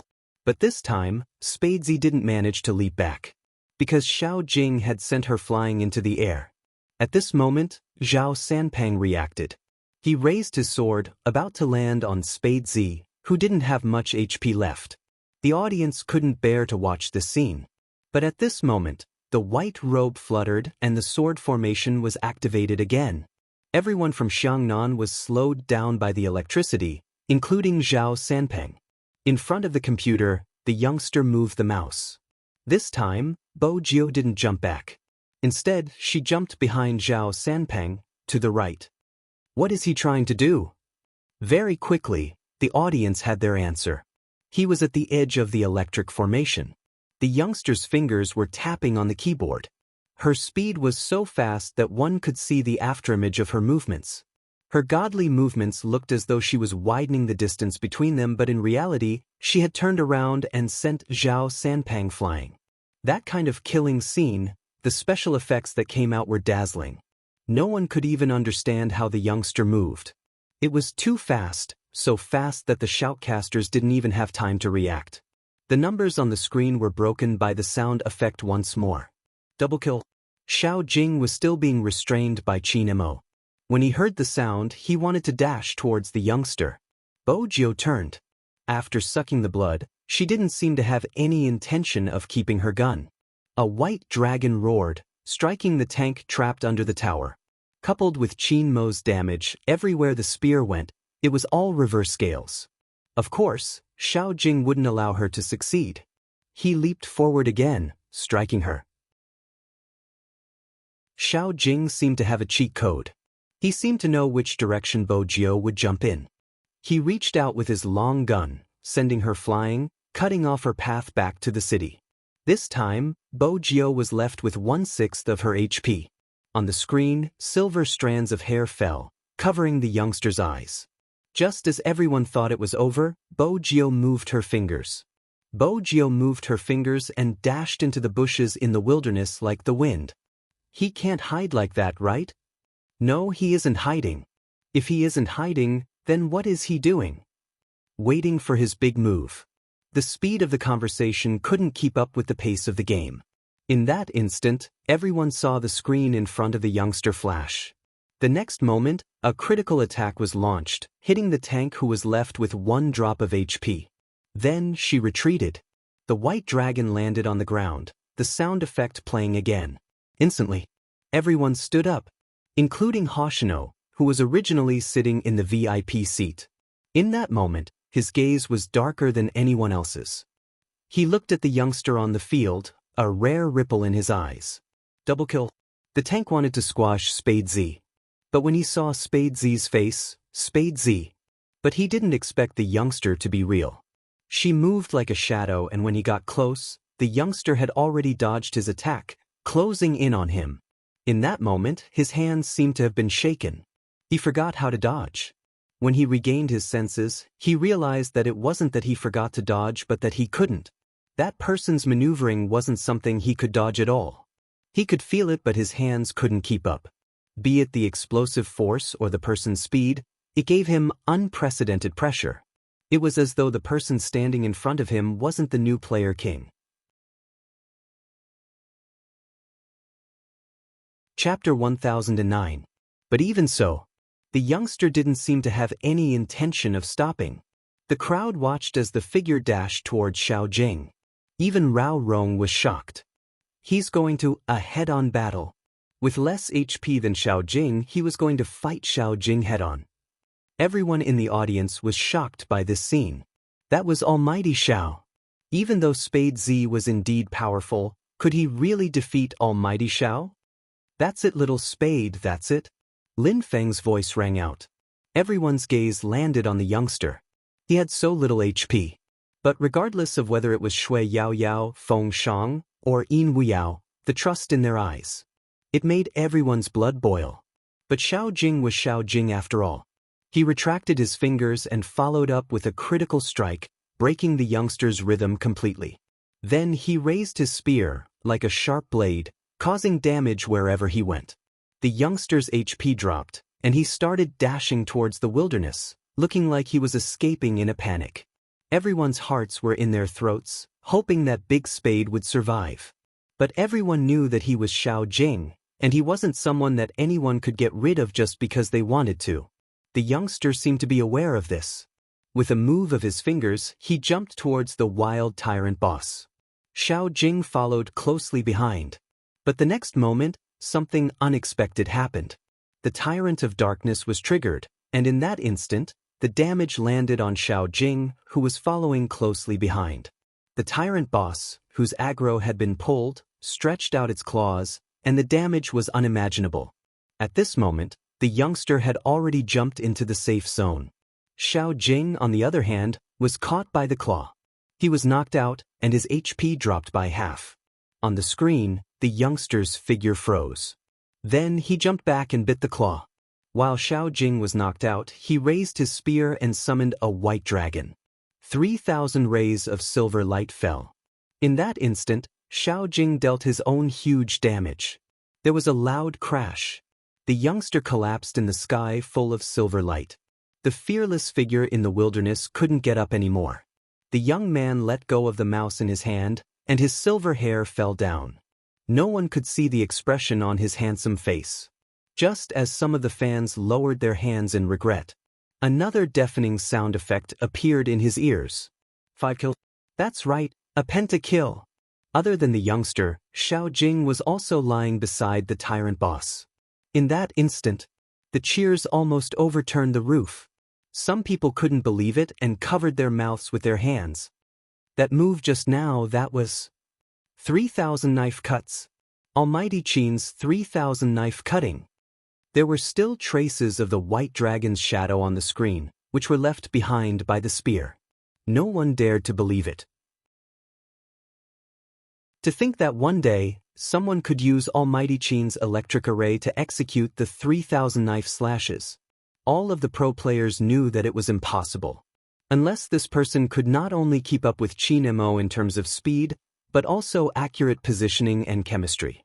It was said to be impossible because no one would be able to figure out his thoughts. But the youth did it. Snatching away the ruler, sending the DPS flying, counterattacking with low HP, 5 consecutive victories. This series of flips and miraculous maneuvers caused everyone's eyes to waver. Chapter 10:10. In a trance. Feng Yi felt as though he was looking at the noble god of war. Back then, Qin Mo had been like this too. Watching him play games was like watching a feast. All the blood that had once been extinguished seemed to be ignited at this moment. The audience in the arena was chanting the same name, Supreme Alliance. No one dared to say that Supreme Alliance would definitely lose this match. The reversal was like a miracle. And this miracle was brought about by the youngster. Xiao Jing's right hand didn't move away from the mouse. He looked at the countdown timer and said 2 words to Lu Luo, defend. Everyone knew that this was the key for Supreme Alliance and also the key for Xiangnan. Lu Luo had just revived and the rest had died 3 times. They didn't have the right to compete anymore. But it wasn't too late. After Lu Luo revived, they still had a chance. This was the wish of every Xiangnan member. However, in the next second, a white figure broke their expectations. It was Qin Mo. Almighty Qin's hand is injured. Is he going to fight? The white figure with the dragon on the screen answered the question in everyone's mind. Lu Luo waved the mouse. When she rolled out, the last defense tower of Xiangnan was gone. Qin Mo leaped over with the flying dragon and rushed towards the high ground. Lu Luo narrowed her eyes. She lifted the sniper cannon and shot towards Qin Mo. As the sparks scattered, Qin Mo moved his right hand and raised his left hand. He tilted his body and dodged the cannon. He cut from the left, his long sword slashing across and setting up in electric formation. Lulua's speed was reduced, but she relied on her agility to roll to the right. She raised the sniper cannon again and with a loud bang, it hit Qin Mo's body heavily. It seems like Qin Mo's hand injury has affected his operation. There are 15 seconds left before Xiao Jing revives. Qin Mo's strong attack shouldn't be able to take him down. Even with the help of the flying dragon, it won't be easy to break through the defense of the high ground. Looking at Qin Mo's operation, he might be killed by Goddess Luo. The shoutcaster's words seemed to be coming true. In the next second, Qin Mo was left with less than half of his HP. Even if the wyvern was still there, it couldn't hide the fact that his control had deteriorated. The youngster, who was still waiting to be revived, suddenly turned towards Qin Mo's direction. Only then did he realize that the wrist that was holding the mouse was obviously swollen. In that instant, Bo Jiu tightened her grip on the mouse. She couldn't wait to revive and rush out. All the audience felt that it was a pity. This included the oldest group of people sitting in front of the internet cafe who liked to play online games. Everyone felt a wave of disgust in their hearts at the sight of such a lousy operation and his ID. After all, Qin Mo was different from others. It was the same for the fans of other teams. Almighty Qin won't be killed, will he? One of the Supreme Alliance fans asked the person beside him. No one answered. The atmosphere was oppressive. The audience watched as Qin Mo's HP decreased as he retreated. Goddess Luo didn't give up on this chance, rolling towards Qin Emo. Just when everyone turned their heads away, not wanting to watch this scene any longer, you see Xin stood up, his fingers gripping the railing in front of him. A sharp glint flashed past his eyes. Xiangnan fell into their trap. Fell into a trap. Chapter 10-11. The audience wasn't the only one who didn't understand Yu Cixin's words. Even the shoutcaster couldn't understand it. On the big screen, when Luo Luo set up her sniper cannon, the figure in front of them suddenly disappeared. Everyone widened their eyes in disbelief. When they turned back to look at Qin Emo, he had actually reappeared at the edge of Xiangnan City. This is his first skill, rebounding. Lin Chintao's eyes wavered. Qin Emo did it on purpose. Even his movement just now was to lure Goddess Luo out. Time is of the essence. The flying dragon alone wouldn't be able to push down the city. No, that's not right. That was his true movement. Even if there was a mistake, it was a mistake he made on purpose. The audience was at a loss for words. Could they imagine? The person who had been running at the front had suddenly returned to his original position, behind you, allowing you to chase him all the way, only to realize it was all part of his plan. Luo Luo couldn't defend in time. There were only 5 seconds left before Xiao Jing's revival. Qin Emo seemed to have noticed it too. Without hesitation, he moved his long sword, the 3,000 knife cutting appearing once more, along with the flying dragon's assistance. He destroyed the crystal in the center of Xiangnan City. The glittering shards fell. Amidst the splendor, a man with a long sword in his hand appeared. His face was handsome, and his clothes fluttered in the wind. 2 large words appeared on the big screen, accompanied by an inspiring sound effect: victory. The screens in front of Xiao Jing's team dimmed. Even the words Xiangnan, hanging in the middle of the arena, was extinguished. Only Supreme Alliance's name was left on the screens. It was obvious what it meant. Feng Shang rushed out to hug Lin Feng. "Brother Feng, we won, we won." Yun Hu glanced at his empty hand, turning to Feng Shang. He reached out to pull Lin Feng over, hugging him. His meaning was clear: he was mine, carry someone else. Feng Shang didn't stutter anymore. Seeing Yun Hu's expression, he changed to another person. "Brother, we won, we won." Feng Yi was still looking at the screen, his pupils wavering. He hadn't recovered from the scene just now. If the media caught sight of his expression, they would definitely take pictures of it. After all, it was rare to see the smiling prince like this. But now, there was only that voice left in Feng Yi's ears. Victory! They really won. Cheers erupted along with the victory music. Lin Feng was probably so happy that he didn't know how to express his emotions. He tugged at his uniform and threw it at the audience. His smiling face was as bright as the sun. Even his teeth were white. He didn't care and reached out to hug Yun Hu. Shui Yao Yao and Coco were still sitting in their chairs. Yin Weiyao seemed to be stunned for a moment, then he lowered his head and smiled, full of the charisma of an uncle. Lin Feng and the others had already rushed over. All the Supreme Alliance members stood in the same position, forming a beautiful scene. When the spotlight shone on them, they could even see the light dancing in their eyes. Over the years, from glory to defeat, this group of people had been ridiculed, looked down upon, slandered by anti-fans, and forgotten by people. Now, they could finally return to the position that belonged to the kings, the national champions. Even Xiangnan, who had lost, didn't say anything. Although Zhao Sanpang was unwilling, he could tell that he was blaming himself for not working harder. Goddess Luo stood at the side, lowering her voice. "I'm sorry, I didn't expect Qin Emo to use such a move. I underestimated him.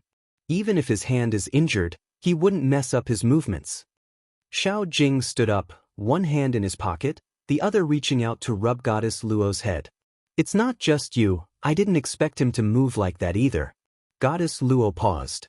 It was obvious that she was still feeling down. Zhao Sanpang started to complain. "Qin Emo has always been shameless, we just weren't as shameless as him. But he's still quite handsome." Goddess Luo raised her eyes. It was as if she was seeing the past him again. Zhao Sanpang was quite speechless towards his teammates. How did this person become a goddess in everyone's hearts? She always stood on his teammate's side and spoke. Even if he lost. It seemed like Xiangnan still maintained its demeanor and style.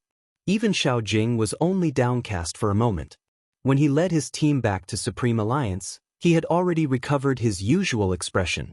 Every team put in the same amount of effort. Xiangnan wasn't an exception. Their teammates would definitely be sad after they lost. But a loss was a loss.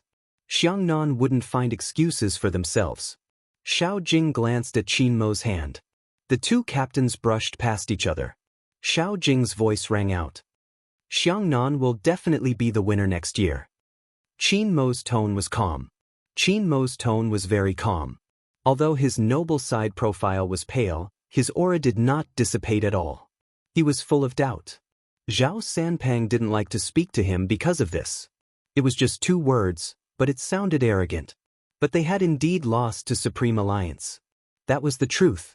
Xiangnan returned to the audience. The next step was the award ceremony. But at this moment, the youngster grabbed Qin Mo's right hand. With a handsome face, he said, "Manager Feng will lead the award ceremony." Under everyone's watchful eyes, he brought the youngster out as though there was no one else around. He didn't seem to have any reservations at all. But even so, he dragged the youngster away. The youngster was dressed in a battle uniform with messy silver hair. He was unbelievably handsome. In that instant, Almighty Qin stilled. Just as he was about to say something, the youngster turned back with a sharp glare. Almighty Qin didn't say anything. Did he still look obedient? This was really a reverse CP. Helplessly, the fans seemed to like it. They cupped their faces and cheered, showing off their love. Indeed, they were showing off their love. Even at such an occasion, they could leave early. The youngster didn't seem to have thought about how the media would view their relationship. It was the same for Almighty Qin. But the fans didn't know. Bo Jio was angry. Extremely angry. But at the same time, she understood that no matter how painful his hand was, he wouldn't let go of the mouse. Even if it was for a second. Because he would always be carrying a team on his shoulders. But why didn't he tell her about the severe injury?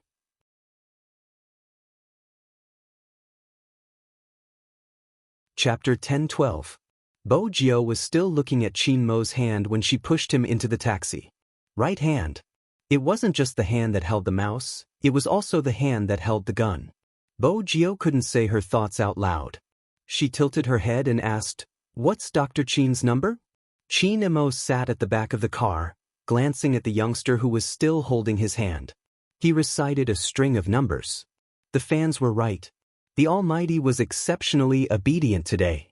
The Qin family's family doctor was also an authoritative figure in the country. When she saw her private phone number ringing, she frowned. Unexpectedly, it was young Master Fu who called her after she picked up the call. Young Master Qin seemed to be sitting beside him. This was the first time Dr. Qin had encountered such a situation. Even if his young master was injured, he wouldn't give his private number to anyone.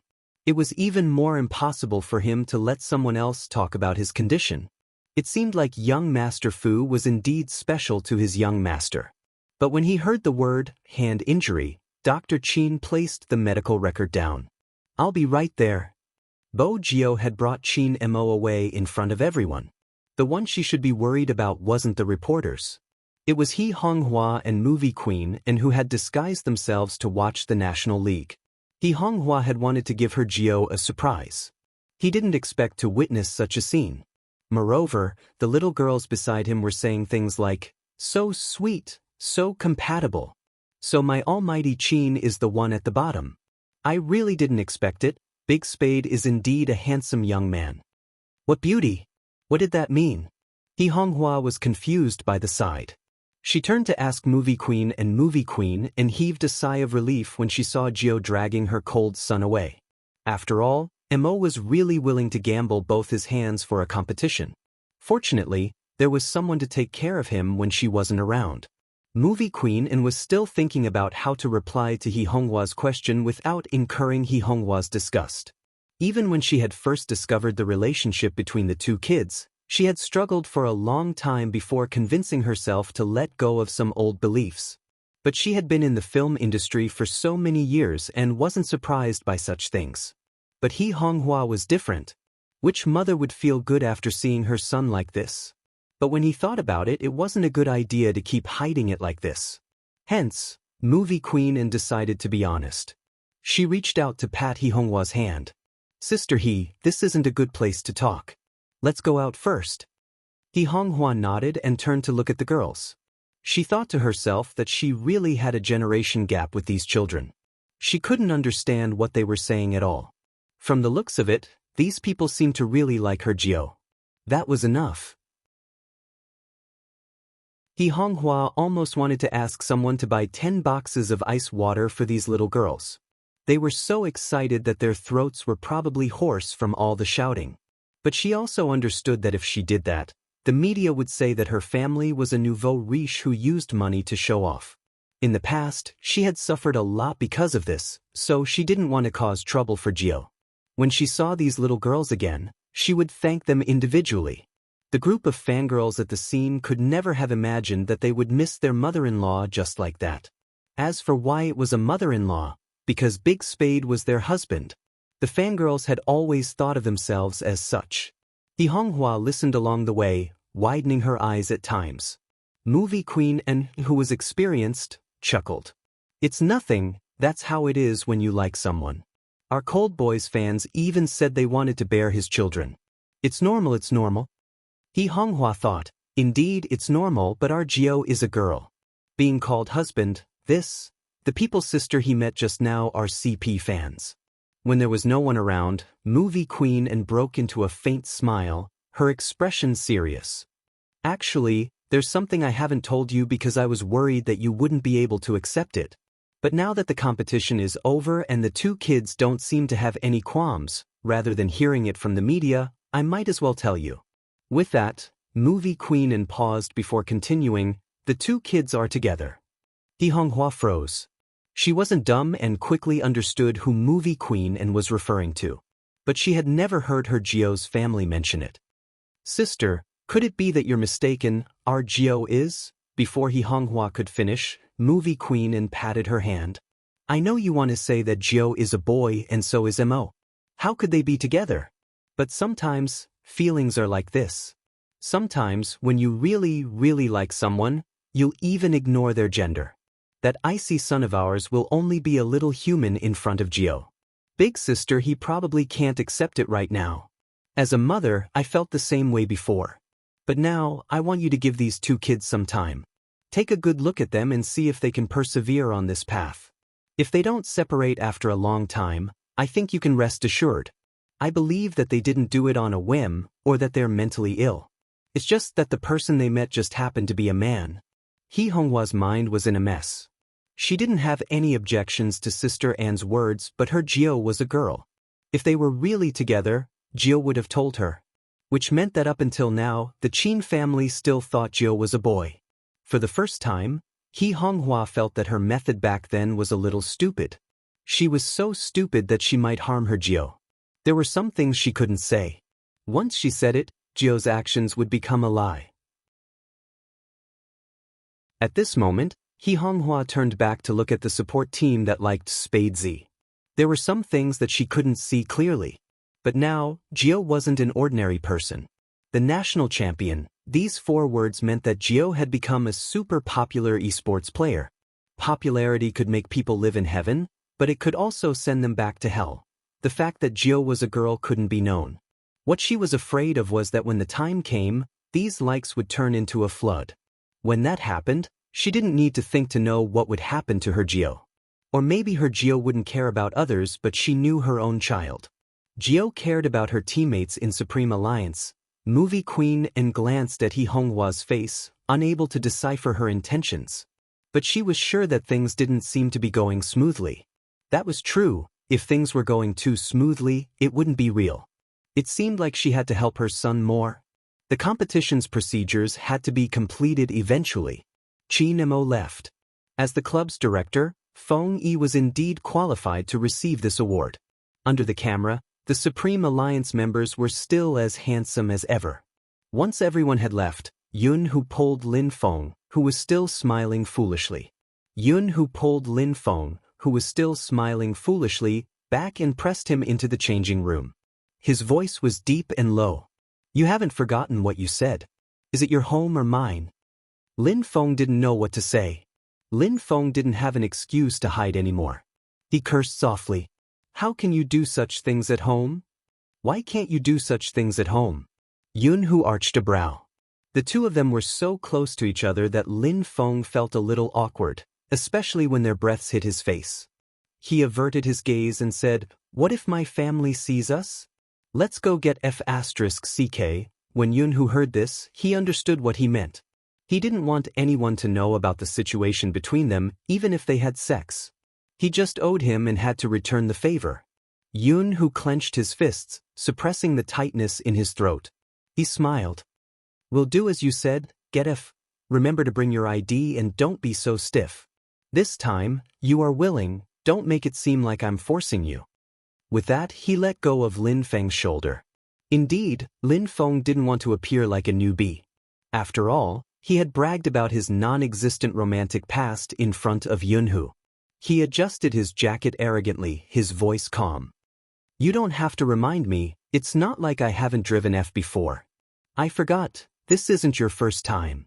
Yun-Hu smiled, his fingers digging deeper. He could still remember how he had felt when he had heard this person say that he had gotten F with a girl, which was why he hadn't returned home. His heart had ached terribly. That was probably enough. After so many years. It had always been like this. Perhaps it was really enough. Supreme Alliance had won. He could study abroad in peace. Even the decision to study abroad was just to forget someone. After graduating from university, that guy would definitely find a girl to fall in love with. If he stayed, he would definitely think of a way to snatch her away. Lin Feng probably wouldn't forgive him. They were no longer the youngsters they used to be. After a fight, that guy would bring the game console to him at night, hugging his shoulders and saying, "You're such a person, I'm just buying food for a girl, I just think she's pretty. But if you think I'm embarrassing us guys, I won't fight anymore." He still remembered that time when he had asked that guy, "If I fall into the water with your sister, who will you save?" That guy had grinned. "I'll jump and you save me, I don't know how to swim." The same question would definitely be asked differently now. Because Yun-Hu knew that he had his own plans, and in his plans, he wasn't included. Long ago, when he had asked that person to study abroad with him, when that person had rejected him with a faint smile, he had known. "Who's you go? We want different things. I want to make money and marry a wife. Earn money and marry a wife." When Yun-Hu turned, he clenched his fists. When he glanced up, he was already calm. He knew what he had to do. Qin family. This was the first time Dr. Qin felt so pressured as a doctor. It was mainly because of the silver-haired youngster who was watching him. Young master really treated him like a porcelain doll. Even though his young master's hand was badly injured, it wasn't to the extent where he couldn't even hold a glass of water. The youngster's long legs were bent on the bed, one hand holding the glass of water. The way she fed his young master was extremely gentle and domineering. What was going on? Dr. Qin was a bright person. He knew that his young master enjoyed such treatment the most. Hence, he didn't say anything, treating himself as though he was air. "Is it hot?" Bo Jiao asked Qin Mo with her bright eyes. She didn't seem to realize that she was behaving like a fox lying in front of her master. She was extremely obedient, making him want to caress her messy, fluffy silver hair. Qin Mo's lips curved. "It's all right." "Then drink the medicine." Bo Jiao clipped the pill that Dr. Qin had prescribed and sent it towards Qin Mo's lips. Qin Mo frowned, turning towards Dr. Qin as though asking him if he didn't know that he hated taking such meaningless medicine. Dr. Qin shrugged, indicating that he couldn't do anything. If he didn't prescribe some medicine, that young Master Fu who was serving him would probably doubt his medical skills. Qin Mo looked at the pill that was inches away from him, not moving. Bo Jiao seemed to have thought of something and said, "I understand." She stuffed the pill into her mouth, biting it with her teeth. Then she reached out to pinch Qin Mo's chin and kissed him. Dr. Qin was stunned by the scene.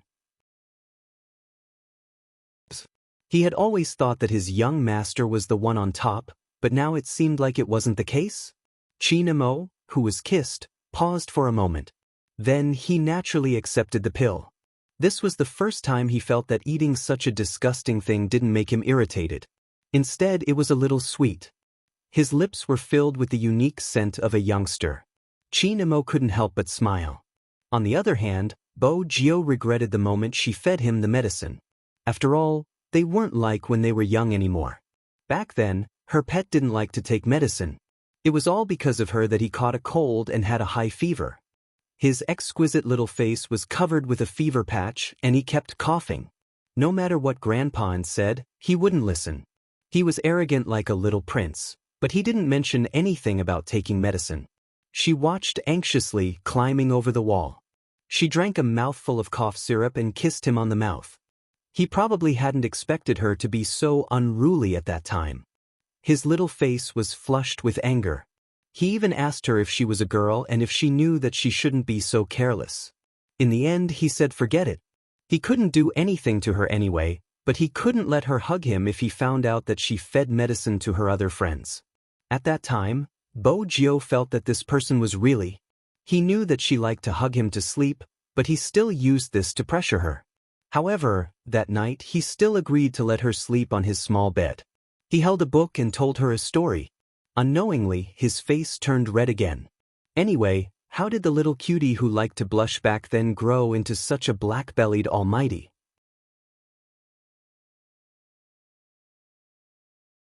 Chapter 10:13. Chin-mo didn't know what the youngster was thinking about. He lifted the corner of his lips and pressed down on the youngster's waist. His voice was calm, and there was a hint of abstinence. Dr. Chin is still here. Even though I know you really want to push me down, you have to control yourself, understand? Bo-jio. She had just been feeding him medicine. Why did the Almighty's words change completely? Besides, what was wrong with the Almighty's hand? Why didn't he let her get up? As a very discerning family doctor, Dr. Chin knew that he should choose to disappear at this time. But his young master's other hand was in a serious condition. He was wondering if he should inform his boss and madam. She should also remind young Master Fu to restrain himself in some aspects. His young master's hand wasn't in a good condition. After Dr. Chin finished his diagnosis, he was about to say something when Chin-mo glanced over. Dr. Chin swallowed his words. Bo-jio was still asking, Dr. Chin, how's Brother Mo's hand? Dr. Chin smiled. It's not a big deal, but you have to be careful with your actions. Don't eat too much and drink more bone broth. I'll inform Madame Zhang later. Nothing serious? Bo-jio watched as Dr. Chin turned and smiled. As long as it's nothing serious. Dr. Chin packed his things and walked out.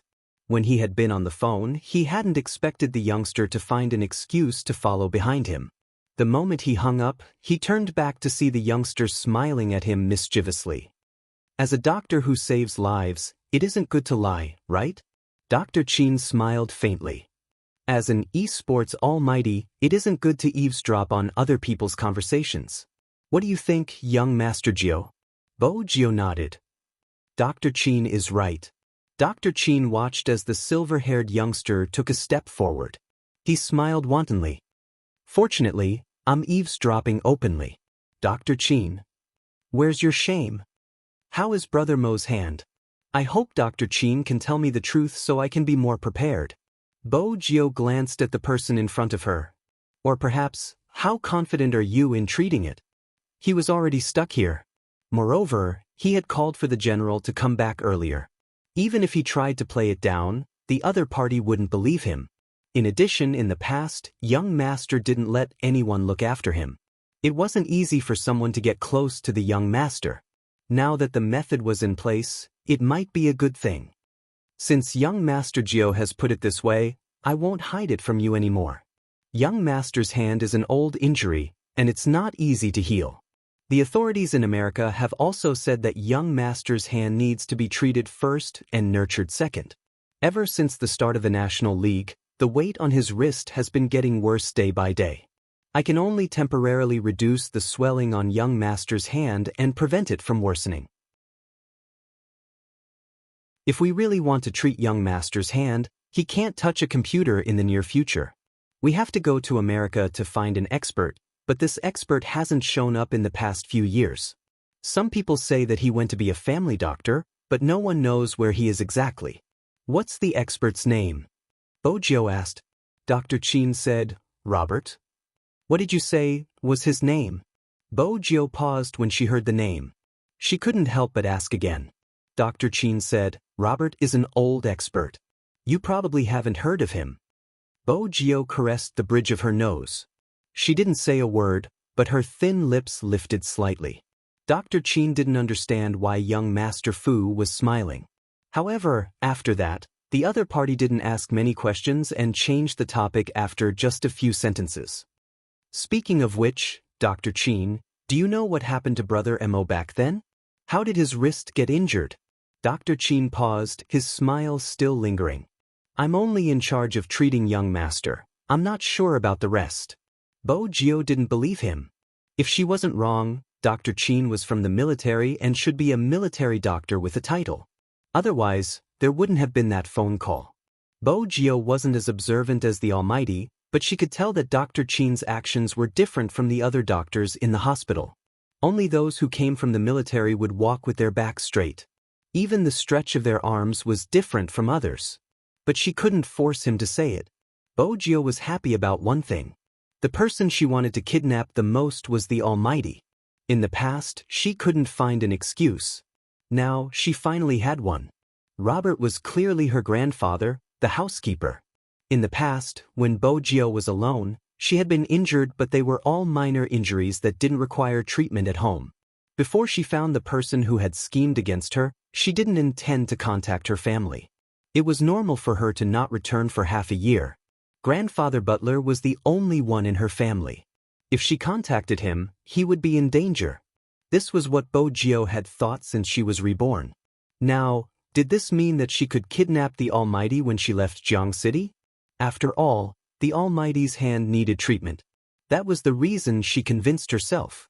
Bojo couldn't suppress the smile on her face when she entered the room. Chin Mo lay on the bed, watching the youngster who looked as though she had eaten honey. He arched a brow. What's the matter? Tell me so I can be happy. Bojo retracted her smile. How could she let the main character know about the kidnapping? She walked over, pulled a chair over, and sat down suavely. She supported her chin with one hand. It's nothing, Brother Mo, don't use your hands unless necessary. Just tell me what you want to do. Chin Mo placed the magazine in his hands to the side and asked slowly, I can do anything. Bojo's instincts told her it was a trap. She lifted her thin lips. Not suitable for children. What are you thinking about? Chin Mo changed the topic calmly. Speaking of unsuitable for children, shouldn't you explain who allowed you to stay in school and watch a bunch of naked guys walk around in front of you? Bojo didn't expect the Almighty to still remember this matter even after the National League. She thought for a moment, a serious expression on her face. I'm in my 3rd year of high school, it's time for me to study. Staying in school won't affect my lessons. Chin Mo chuckled, tossing the phone over to her. Bojo tapped on it. The number 1 middle school intranet was filled with posts titled, School Hunk Frog Jumping. She was indeed a little dumb as she frog jumped around the field with her hands behind her back. More importantly, the headmaster was standing beside her. Study hard? Chin Mo lifted the corner of his lips. Will I be punished? Bojo kept her phone. The headmaster is jealous of my good looks, but I can't help it. I have the heart to study. Since you have the heart, bring the physics book over, Chin Mo said faintly. Bojo wasn't sure if the Almighty was suspecting her again. But she knew what was going to happen next. The National League is over, it doesn't matter if I fail physics in the future. More importantly, the moment she started reading the physics book, she would fall asleep. Chin Mo glanced at her, his tone calm. How can I allow my student to fail?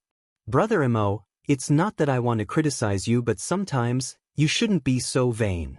Bojo didn't want to take the physics book. She reached for a cigarette on the coffee table, ready to light it up. Chin Mo reached out with his left hand, pulling the cigarette back. Go eat your sweets.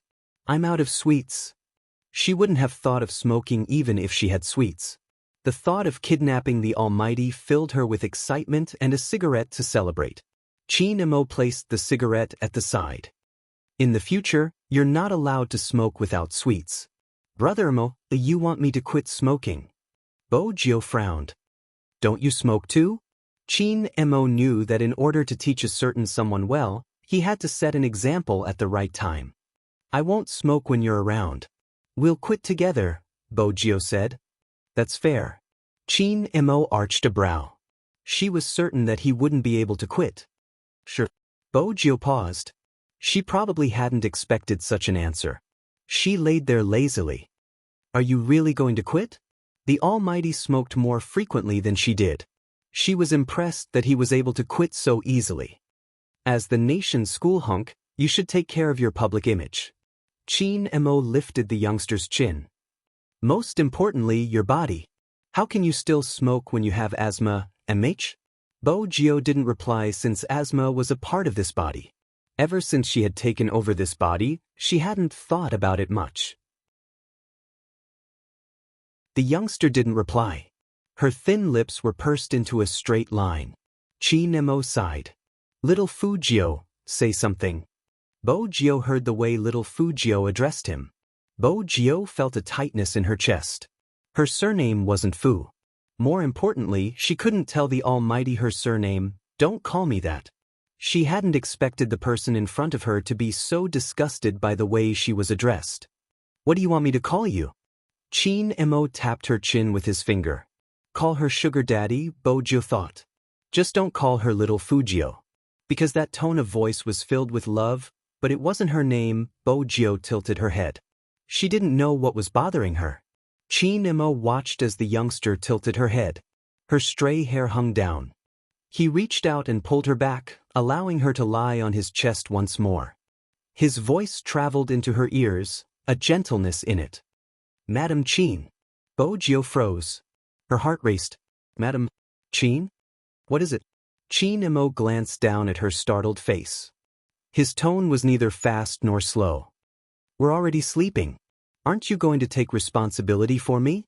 Once I kidnap you, you won't let me take responsibility. Bo-jio held back her words.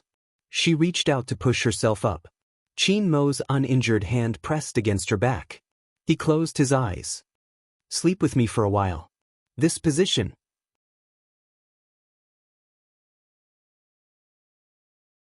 Chapter 10:14. Bo-jio was about to adjust herself when a voice came from above. A voice rang out from above her head. The voice was still faint but strangely hoarse. Are you trying to test my endurance by moving around like that? Chin Mo's words calmed Bo-jio instantly. After all, the heat coming from beneath her was indeed scorching. As his ears were pressed against the man's chest, it was as if the only sound left in the world was the man's heartbeat. Thud, thud, thud. It was peaceful. It was as though they had returned to their childhood. During the summer on Wall Street, the trees in the courtyard were flourishing. Back then, it would be much easier for her to climb over the wall. Once there was nothing stopping her, she would go next door. She would go next door even more frequently. But after playing for a while, she would feel sleepy. She was still young and had to maintain a balanced biological clock. The two of them would take afternoon naps like that. But back then, she knew he liked cleanliness, but she couldn't control herself, rolling around on his bed. Only when his little face darkened and he wrapped her up with a blanket did she finally calm down. Unlike now, when it was so dangerous. Bo-jio didn't move, but she could feel something pressing against her.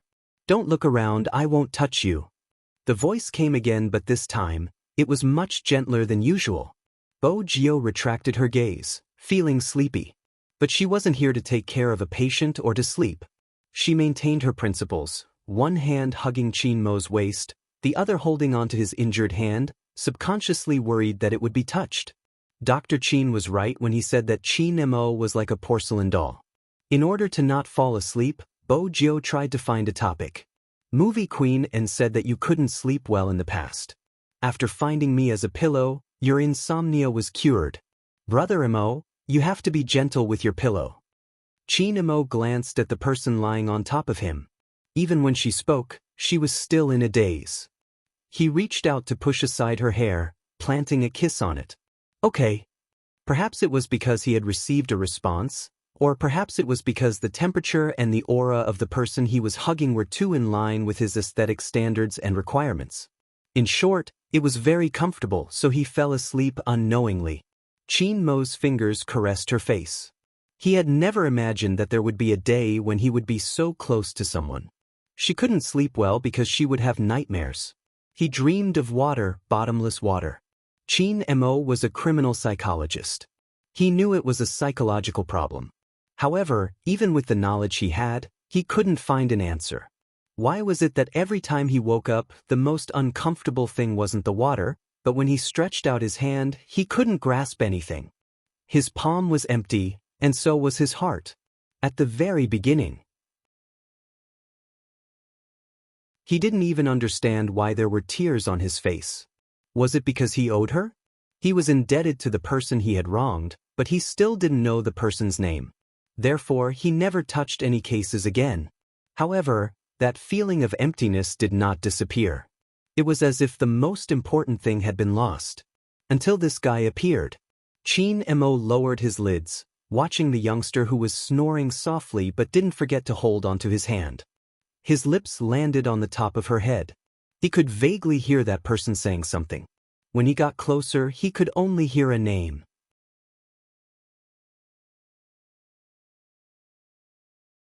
Chapter 10:15. Chin Mo's hand froze on the youngster's ear.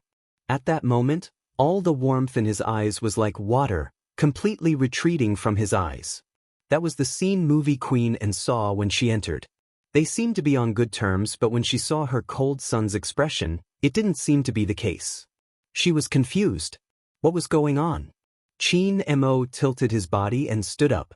Movie queen and couldn't see his expression because his fringe fell down. She waited for him to come out of the bedroom.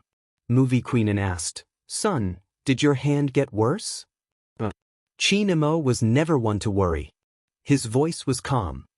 "It's just an old injury acting up. I need some time to recover." Movie queen and understood her son's personality. He had always been like this. She knew she wouldn't be able to get anything out of him. Hence, she decided to give Deputy Chin a call. But there was one thing. Movie queen and glanced towards the bedroom and lowered her voice. "Now that sister he knows about your relationship, it's hard for her to accept it. You have to follow the rules, don't always stay just because you like it. When it's time for Gio to come home, he has to come home." She thought her son would listen to her since Chin Mo had always been a well-mannered person. But Movie queen and hadn't expected him to reply. "It's better for her to stay by my side." His voice was faint, probably due to the quality of his voice. There was a hint of coldness in it. He hadn't mentioned anything about Gio returning. That wasn't something a son would do. Movie queen and lifted her head and glanced over at Chin Mo. She seemed to be in a daze, her gaze unfocused. However, the coldness in her eyes made Movie queen and furrow her brows. Bo Gio wasn't aware that the words she had blurted out in her sleep would cause such a misunderstanding. But for some reason, she had dreamt of Hoshino and how the Almighty had detected him. It was probably because of her uneasiness. The uneasiness of staying in Jiang City had affected her unknowingly. She had noticed it too, which was why she had moved out of her home and into school. Fortunately, everything was in preparation. There shouldn't be any problems. The sun started to set in the west. The sky at the end of June and the beginning of July would never darken so quickly. Even at 5 o'clock in the afternoon, when he walked out of his house, the sun was still very bright outside. Lin Feng took out his ID. For some reason, he felt a little guilty when he saw his Empress Dowager sitting on the sofa. It was probably because he was going out to do something bad. Most importantly, apart from his Empress Dowager, his godmother, Yunhu's mother, was also on the sofa. The two of them were probably discussing how to get together in the future. The Empress Dowager suddenly asked, "Huzi is leaving, isn't he?" Lin Feng nodded. "The paperwork has already been prepared. We're just waiting for him to finish the competition. Now that he's the champion, he should have nothing to worry about." Poor Lin Feng, I guess he will have to play alone in the future. Mrs. Lin smiled and said, "Come to think of it, these two people have never been separated. The two of them have been good brothers since childhood. They won't be estranged from each other. I'll go and exchange some foreign currency later. They'll be leaving in less than a week. I have to prepare more for Huzi."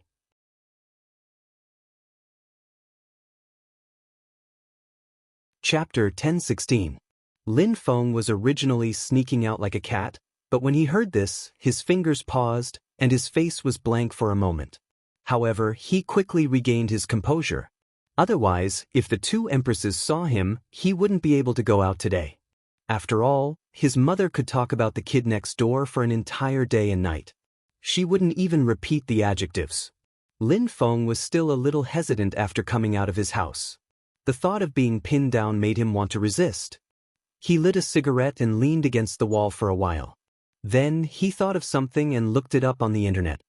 He typed, "What should a man do for the first time? Damn, what's this? Why are they all selling medicine?"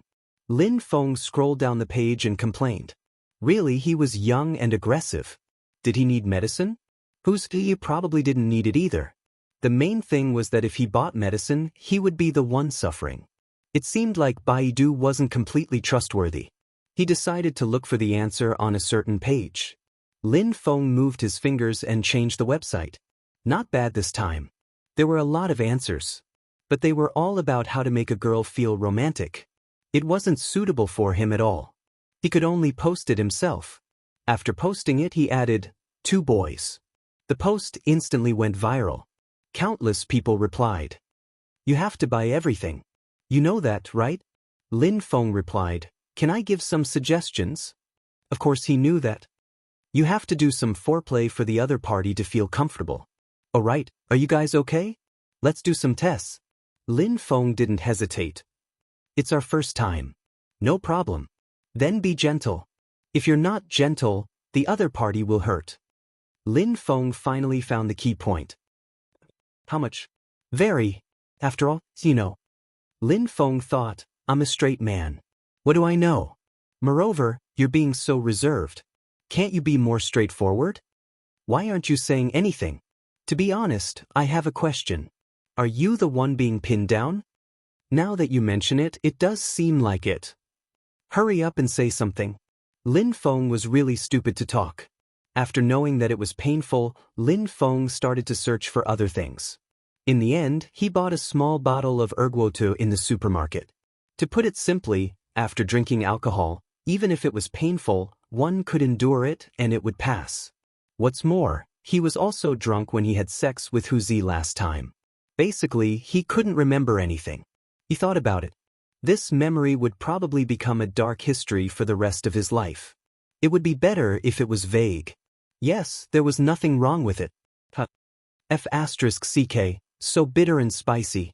Lin Feng took a deep breath before calling Yunhu. "I'm at the convenience store at the entrance of the district. Come out, I've gotten my ID. Let's go get a car together. I have already driven it."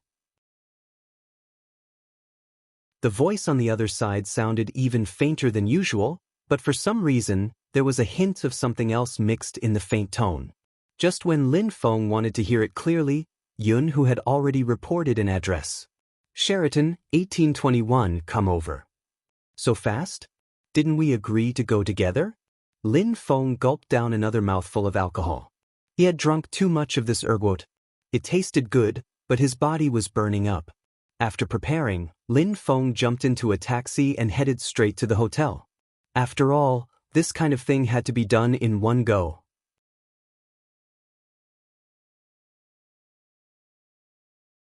Chapter 1017. By the time Lin Feng entered the elevator, the alcohol had already kicked in. He was Supreme Alliance's Team Beauty.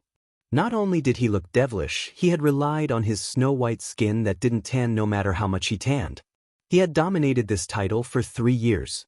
Now, his face was flushed from the alcohol and his eyes were watery. He didn't look like someone his age at all. But Lin Feng had always been tall. He was 1.8 meters tall, only 3 centimeters shorter than Yunhu. Under normal circumstances, even in this state, girls would find him incomparably handsome. When they brushed past each other, they wanted to ask this handsome guy with one hand in his pocket what the microsignal was. But looking at his slightly unbuttoned shirt and the intoxicating smell of alcohol, he definitely had a date. He wondered which girl was so lucky. Lin Feng's eyes were still smiling. In his heart, he chanted 100 times that he was a straight man. It was just a little pressure. What was the big deal? A man had to be flexible. After mentally preparing himself, Lin Feng knocked on the door coolly. He couldn't be weak in terms of aura. This was the dignity of a straight man. He didn't know what was going on inside. Yun-Hu didn't open the door immediately. He waited for about 3 seconds before the door opened. The person who opened the door had his shirt completely unbuttoned. He seemed to have just showered and was interrupted in the middle of making out. His dark hair covered his face, making him look even more handsome than usual. The next moment, an alluring youngster hugged Yun-Hu's waist from behind. He wasn't wearing any clothes on his upper body. His smile was flirtatious. "Who is he? Is he the takeaway you ordered? Are you afraid you'll be hungry?" There wasn't a hint of change in his voice. "He's a friend." The youngster chuckled lightly. "Hurry up and send him away. You can chat another day. Go in first." Yun-Hu reached out and pulled him away. He took a step forward, pushing Lin Feng with one hand and closing the door with the other. Lin Feng didn't know if it was because he had drunk too much, but his temples started to hurt. Everything seemed a little unreal. "Who the fuck? Explain what's going on right now." Yun-Hu tilted his head and lit a cigarette, holding it between his fingers. His tone was calm. "I've thought about it. Since you aren't willing, there's no point in forcing you. I'm gay and I can't be straight. He has liked me for a long time. Compared to liking someone else, it seems easier to be liked. In the future, he will be studying abroad and can be my companion. You know, I don't like to fool around. Instead of forcing you, why don't we be brothers?" Lin Feng opened his mouth and wanted to say something, but he realized that other than the smell of alcohol, he couldn't say anything. It was as if something was stuck in his throat. The ergotu that he had poured into his stomach was starting to take effect. The burning sensation in his stomach and heart made him want to bend over. However, Lin Feng knew that he couldn't make himself look too pathetic at this moment. Otherwise, he, who had just checked the information, would really be a little stupid. Speaking of which, what kind of wine did he drink to make him feel so uncomfortable? That day. Before Lin Feng could finish his sentence, Yun-Hu flicked the cigarette ash and interrupted him. Yun-Hu flicked his cigarette and interrupted him. "Nothing happened that day, I lied to you. You should be smarter in the future and think more, especially after I go overseas. Don't be like this all the time and don't feel guilty towards me."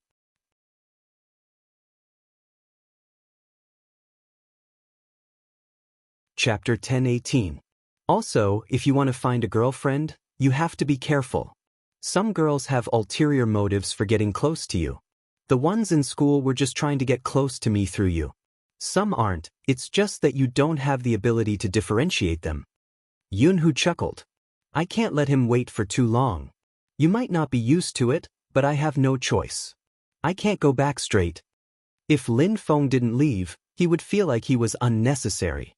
"I'll go back first." Yun-Hu clenched his left hand as though he was restraining himself. His voice was very low.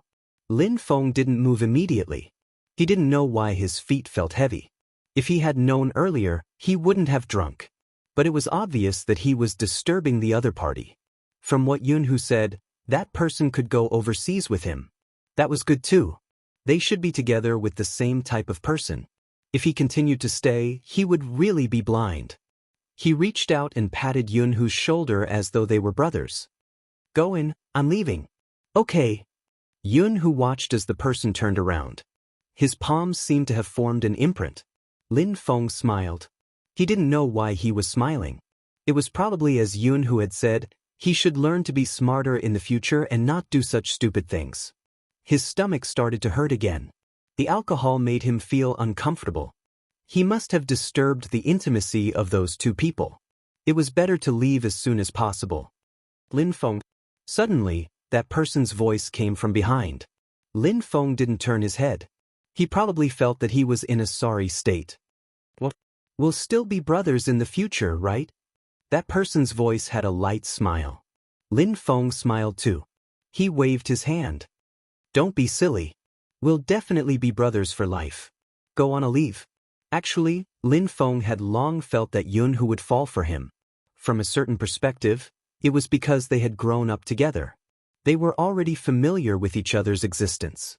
That was why when Yunhu had his first awakening of love, he felt that he had fallen for him. Now he was sure of it.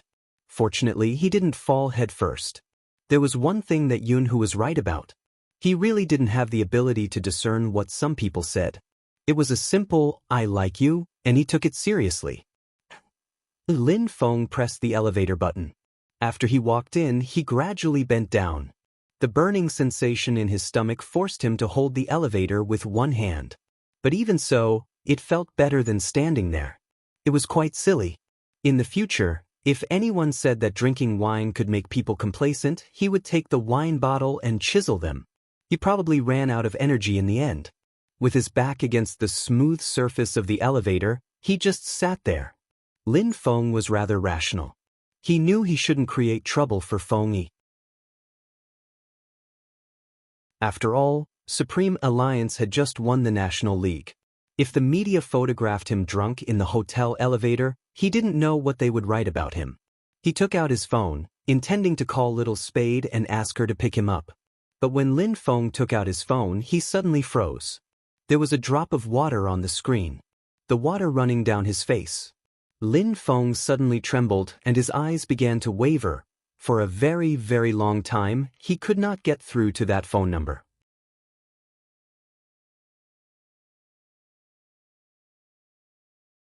Chapter 1019. Lin Feng's departure seemed to have sapped all the energy in Yunhu's body. He held it in for a long time. His palms were red from clenching so tightly that he didn't rush over. He didn't want to crush that person once and crush all the feelings he had for so many years. He also didn't want to be treated like a stranger after returning to China. That was good. Even if one day he really appeared at his wedding as the best man. At the very least, he could still drink for that person many years later. His heart felt like it was being torn apart. Even when he breathed, he felt weak. When the youngster pushed the door open and walked out, he saw the man in this state. That handsome face was pale. It didn't look like he had just found him. "Why aren't you coming in?" The bewitching youngster licked his lips. "Honestly, you like that person just now, right? But he looks like a straight man. Even though he looks good, it's obvious that he isn't on the same path as us." Yunhu seemed to have just realized that there was someone there. He reached out to close the door and walked in. As he walked, he fastened his shirt and said in a cold tone, "You can leave." The bewitching youngster looked at him and felt pity. "Your figure is really good. How about this? I'll refund you the money and we can do it once." Yunhu didn't even look at that person. He threw the clothes on the bed to him. His rejection meant everything. The bewitching youngster didn't believe it. "Hey, I look good too. You know how our circle works. When you can't hold it in, you can do it once." With that, he walked over, his breath blowing into Yunhu's ear. Even his hand wanted to touch it. Yunhu reached out and blocked his arm. There wasn't a trace of warmth in his eyes. "If you still want your hand and your job, get out." Boring. The bewitching youngster saw that he didn't have a chance. He bit his lower lip angrily and left with his clothes. Anyway, this person gave him a lot of money. Besides, when his boss asked him to come, he had already instructed him not to offend him because of his high status. At first, he thought that he could cozy up to a sugar daddy. Why couldn't he get close to him? "Are you impotent?" Yunhu smirked. "I can't do it to you. I'll say it one last time, get out." The enchanting young man knew that if he continued to stay, he would really have no future. No matter what, he was still a nobody. It was better for him to leave. The door was closed. The room returned to its original state. It was bone-piercingly cold. Even though it was summer in July, Yunhu felt as though his heart was frozen in ice water. She looked at the bed in the living room. He suddenly felt that this place was very dirty. Perhaps it was because he wasn't that guy. In reality, Yunhu didn't dare to let Lin Feng in. Because if they came in, they would find that the bed was not moved at all. Even the enchanting young man was just an act he found. It was as if he couldn't stand even a little bit of that fellow's alienation and awkwardness towards him. He began to calculate carefully. It had been a long time since Lin Feng had been alone with him. He was probably trying to avoid arousing suspicion and worried that his family would find out. Yes, as a straight man, of course he would be worried. Sometimes, Yunhu really wanted to tell that guy, "I'm not bent either. I saw that the other guys couldn't take it either. I just like you too much."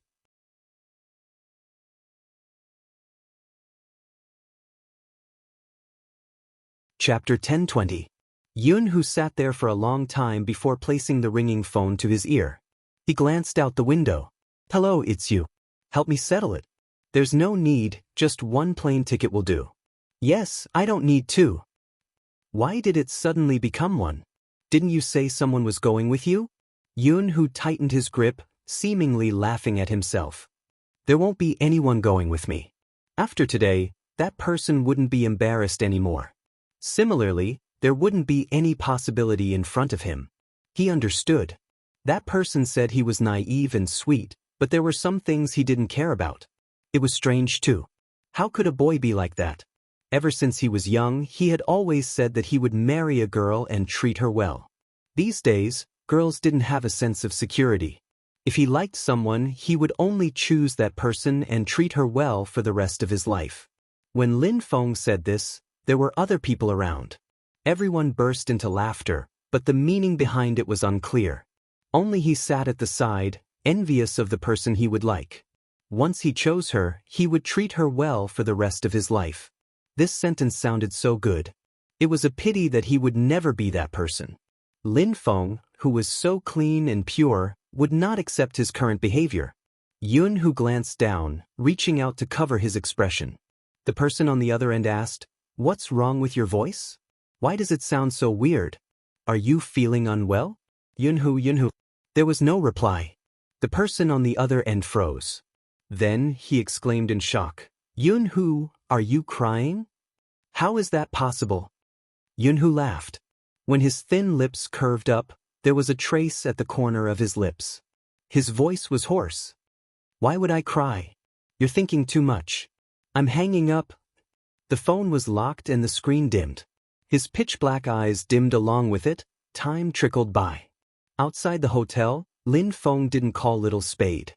There were some things that he had to solve himself. Otherwise, he would be a coward. Besides, if Little Spade asked him why his stomach hurt, he couldn't possibly tell him that he had fed himself a bottle of ergotu in order to send himself to Yunhu's mouth. In the end, it didn't work. It was embarrassing, wasn't it? Besides, he had to go home. He couldn't let the Empress Dowager do it herself. Sitting in a taxi, he felt dizzy the entire way. The master was a nice person. He kept advising him, "You youngsters, you drink so much when you're heartbroken. Drink less in the future. Think about your parents, it's not a big deal." "Okay," Lin Feng replied as he looked out of the window. The driver glanced sideways at the person sitting next to him. He felt that the other party was exceptionally obedient, so he even adjusted the temperature of the air conditioner. Lin Feng might not have many good points, but there was one thing he had always done. He would not show any emotion in front of his mother. It was the same this time.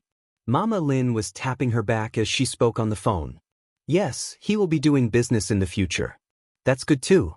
Lin Feng isn't suited for politics anyway." After she hung up, Lin Feng walked over to massage the Empress Dowager's shoulders. "You're back." Mama Lin turned around and paused. "Why do you reek of alcohol?"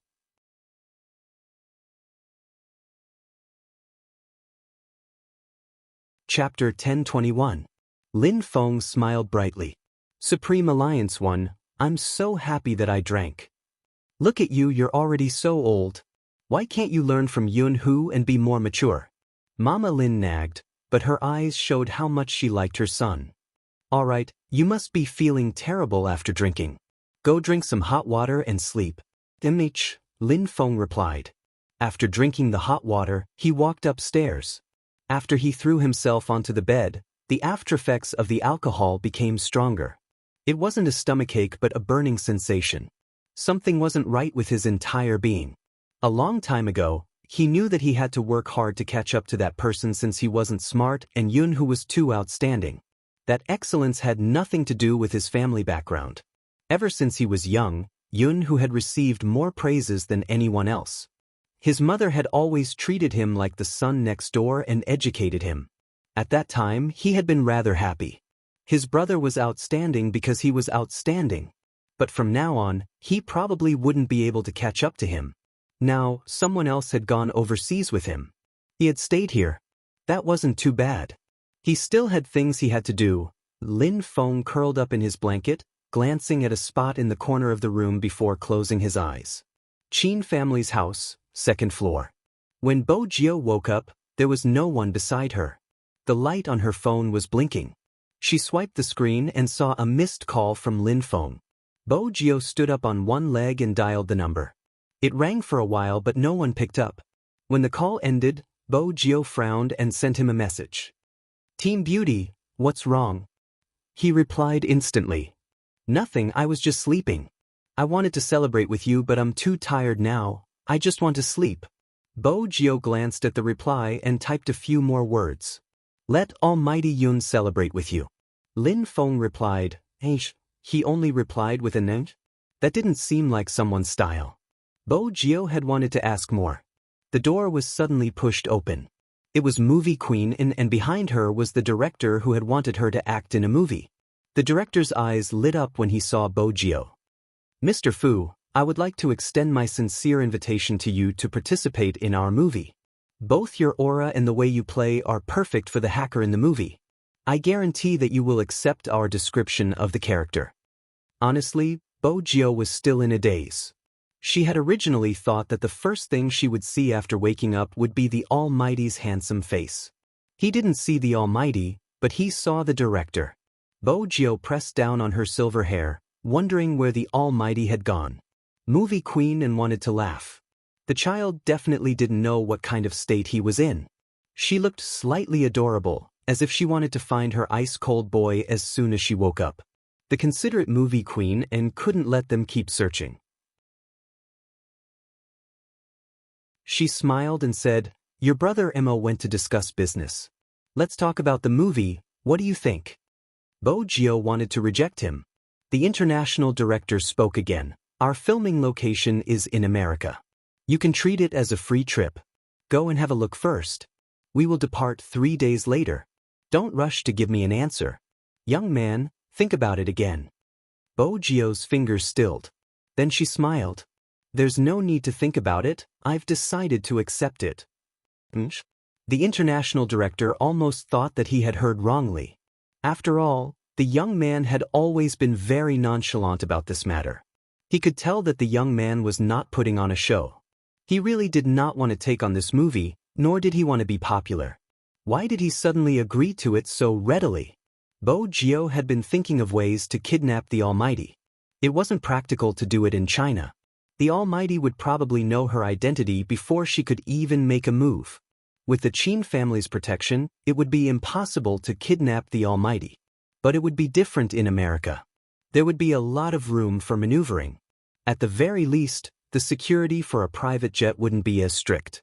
That way, it would be easier to kidnap someone. More importantly, it would be easier for people to accept her going overseas in this manner. 3 days was enough for her to wrap things up. Fu Zhongyi's side had probably been whittled down. He was probably just left with some shares. During the shareholders' meeting the day after tomorrow, she would personally take back everything that belonged to He Honghua. Other than the shares, she would also take back her pride. After that, Bo Jio could return to the Fifth Avenue with peace of mind. Filming in America wasn't just an excuse to kidnap the Almighty, it was also a buffer for He Honghua. Bo Jio knew how much He Honghua doted on her. If she disappeared suddenly, He Honghua wouldn't be able to take it. She could choose not to tell anyone about her true identity. But when the time came, she had to tell He Honghua. Because in this world, there wasn't anyone more qualified than He Honghua to know the truth. But she had to wait until she returned to the Fifth Avenue. If not, He Honghua would be in danger. This was what Bo Jio had always wanted to avoid. That was why she had to return to the Fifth Avenue. Her father was right about one thing. She couldn't have anyone close to her. It was too dangerous. The fake Z was just one side. There were more sides and more dangers. She couldn't let He Honghua be in such an environment. It wasn't just He Honghua. There was also Feng Shang, Yao Yao, Uncle Yin, Lin Feng, and Almighty Yun. Everyone who was related to her.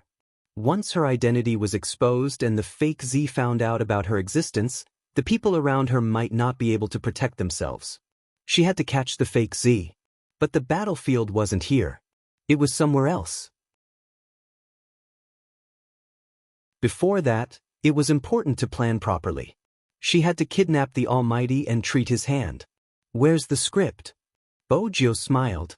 If it's a hacker movie, I'm interested. The international director relaxed. Come, I'll send it to you. Take a look really. Trust me, after this movie is completed, I'll definitely make you the Prince Charming of the nation. Bojio caressed her nose and didn't reply. After all, she had never imagined that she would be filming in her lifetime. I don't have any acting skills, I won't have a lot of scenes, right? The international director, who had wanted to add scenes for the youngster, felt a little upset. No, but who said you don't have acting skills? The commercial you filmed was really good. Trust me, you will definitely be popular in the future.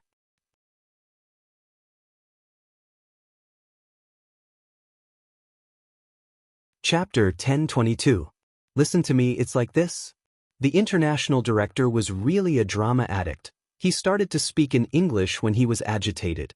In the end, he seemed to have realized something, turning towards Bojio. I forgot to speak in Chinese, let me repeat myself.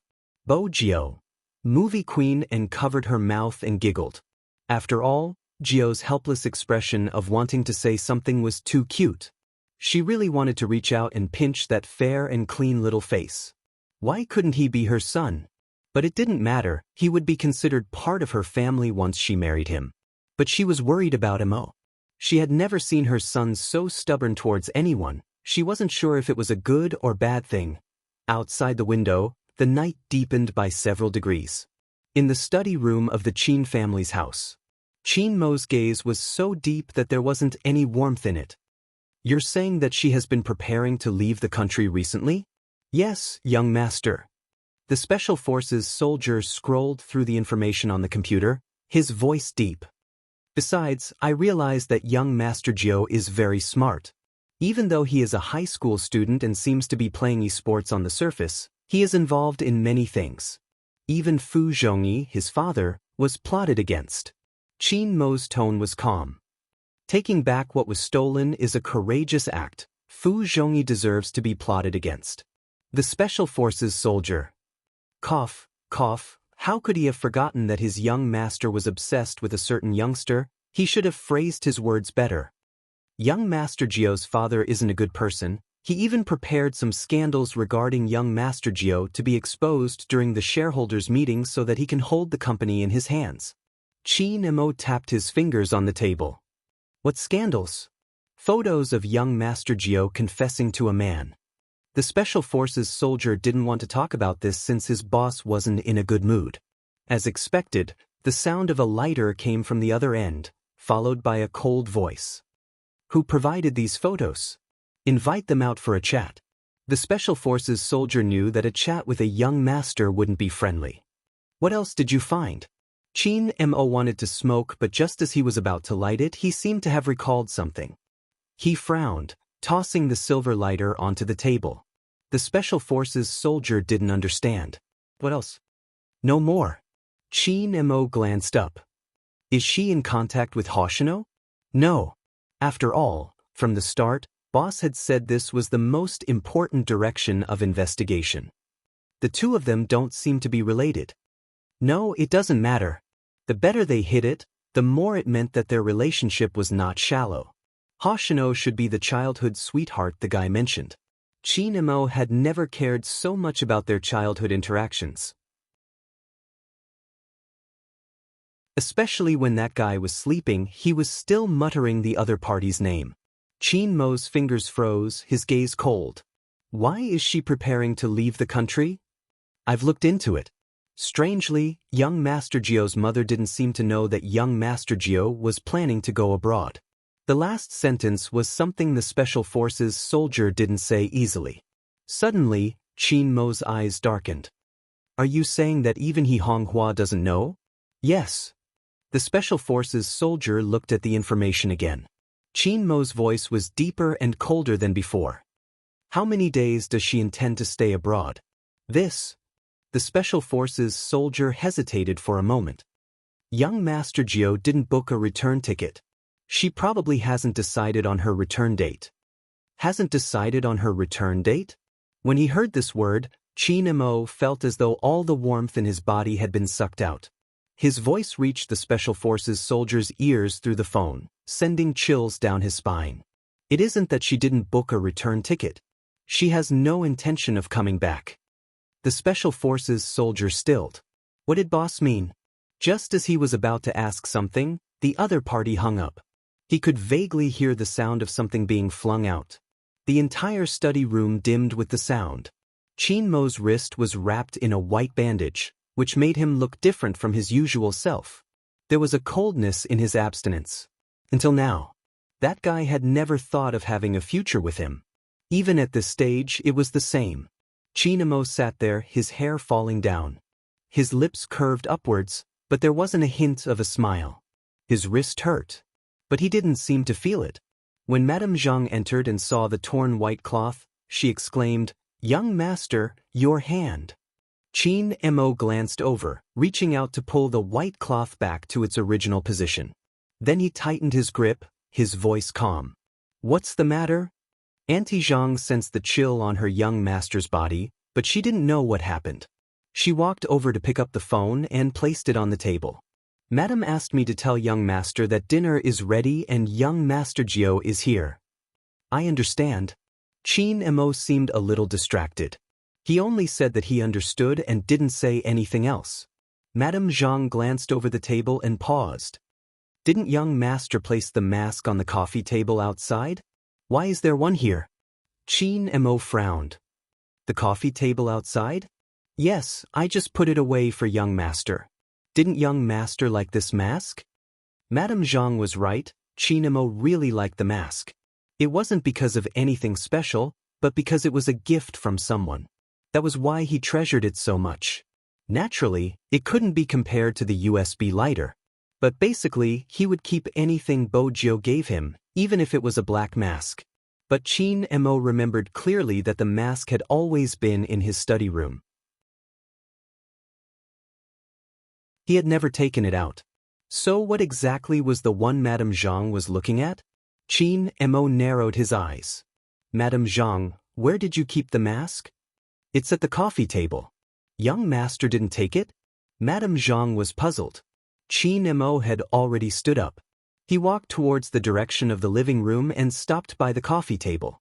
His figure was very slender.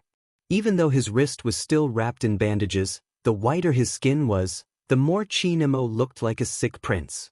He was so handsome that it made people feel pity for him. Qin Mo asked Madame Zhang. Madame Zhang nodded.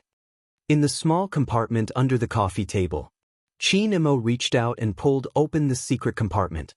His slender fingers moved and a mask appeared in his palm.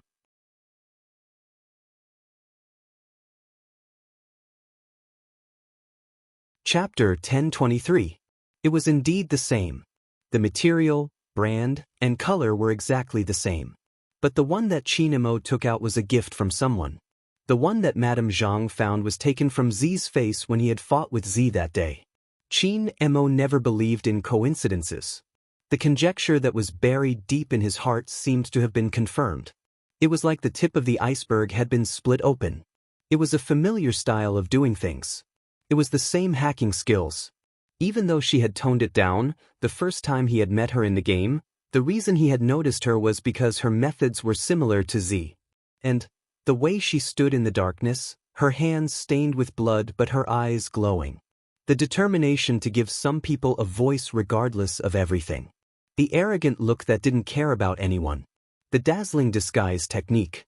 The feeling that she gave people was gentle, but when she lowered her eyes, there was a cunning smile on her face.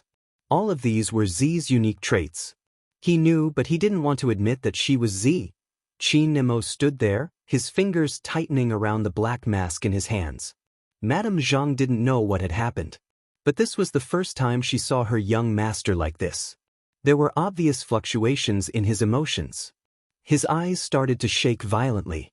She didn't know what was going on. At this moment, the three people upstairs finished discussing the script and walked down. Bo Jio's legs were long and she walked in front. Ever since she woke up, she had been looking for her brother Emo. When she saw the tall and slender figure, her eyes lit up. She smiled and called out, "Brother Em." In that instant, the international director had an illusion. Why did it feel like there was a tale behind the youngster? The youngster had always given him the impression that she was evil, untamed and hard to control, or mysterious with a layer of fog in her smile. But it had never been like this. How should he describe it? Little loyal dog? This must be his illusion. However, this illusion didn't fade as time passed. The silver-haired youngster walked towards the man without a word. Her clear voice carried other emotions. "Brother Emo, what are you looking at?" Auntie Zhang wanted to say something. Qin Emo glanced over and pushed the drawer inwards. Instantly, there was nothing in his hands. When he straightened his back, there wasn't a hint of emotion on his face. Nothing. Bo Jio arched a brow but didn't continue asking. The moment she saw his handsome face, Bo Jio only had one thought left in her mind. She was going to kidnap him and the Almighty would definitely be furious. However, she also knew how to coax people. When they reached the main house, she would ask Grandfather Butler to make more delicious food for the Almighty. She remembered that her pet loved to read since he was young. Before she went back, she would ask the butler to buy some books. Otherwise, her place would indeed lack a cultural atmosphere. Also, freshly ground coffee. She knew how to do that. However, the Almighty's skills were a problem. In order to avoid any unpleasantness between the two people, she had to prepare some medicine. The more Bo Jio thought about it, the harder it was to please the Almighty. Unlike her, she loved money. Even the Almighty couldn't be bought with money. Bo Jio wouldn't do the same stupid thing she had done when she was younger. He wanted to see if there was anything that the Almighty liked. Bo Jio thought about it seriously. Qin Emo glanced at her. He didn't mention the mask and pretended as though nothing had happened. He reached out and pulled the youngster over. He tidied the youngster's hair and asked calmly, "Are you hungry?" "MH." Bo Jio smiled again. The international director was dumbfounded. He glanced at Movie Queen and as though saying, "You're not going to do anything about it?" Movie Queen and smiled elegantly, explaining everything. The international director understood and watched the interaction between the two of them. The youngster really liked to follow behind the man. She was even saying things like, "Brother Emo, I want to eat meat. I've been craving meat recently. I don't know why, but after some thought, I think it's because my body is growing and I need meat." Qin Emo glanced over, maintaining a distance between them. "When aren't you craving meat? You even use your body to hide your nature." The youngster smiled. She didn't say a word and dangled a lollipop. "Make it spicy. It's better with spicy beef." Qin Emo had walked into the kitchen and was mixing the ingredients. The international director was shocked. He had known his good friend's son since young. He had always been polite, but not everyone could get close to him. At that time, it wasn't that he hadn't thought of poaching Qin Yi away. But Qin Emo had only replied, "I'm not interested in acting, but I'm interested in film investments. I can work with you in this aspect." At that time, Qin Emo had been 17. He had been able to control the entire scene at such a young age. It seemed to have something to do with his background, but at the same time, he was really noble. He would never have imagined that he would be mixing ingredients for someone. When Qin Emo picked up the chopsticks, he glanced at the youngster again. His gaze was unreadable. Bo Jio was confused. She blinked, the tear mole at the corner of her eye glowing brightly. Qin Emo dipped the chopsticks into the seasoning in the wooden bowl and brought it to the youngster's lips naturally. Bo Jio leaned over and tasted it. She narrowed her eyes like a cat. Delicious. But after saying that, Bo Jio realized that the way she was holding onto the Almighty's wrist and tasting his food seemed a little too intimate. She paused and turned towards Movie Queen and the director had already sat down and were chatting. They probably weren't paying attention to them. Bo Jio took a second bite. She couldn't waste it. Chin Mo watched as the youngster stuck her tongue out, his gaze deepening. But this time, he didn't do anything. He placed the bowl down and rejected the intimacy. His voice was calm. I'm going to make a call. Eat first, don't eat meat all the time. I'll get Madame Zhang to keep an eye on you. If you don't have any vegetables, do another physics test. Bo Jio. The Almighty always used physics to threaten her. It wasn't cute. Forget it, the Almighty was handsome and everything he said was right. But was she thinking too much? Why did she feel that the Almighty today was indescribably estranged from his usual self? It was subtle, as though there was a layer of fog between them. It wasn't real.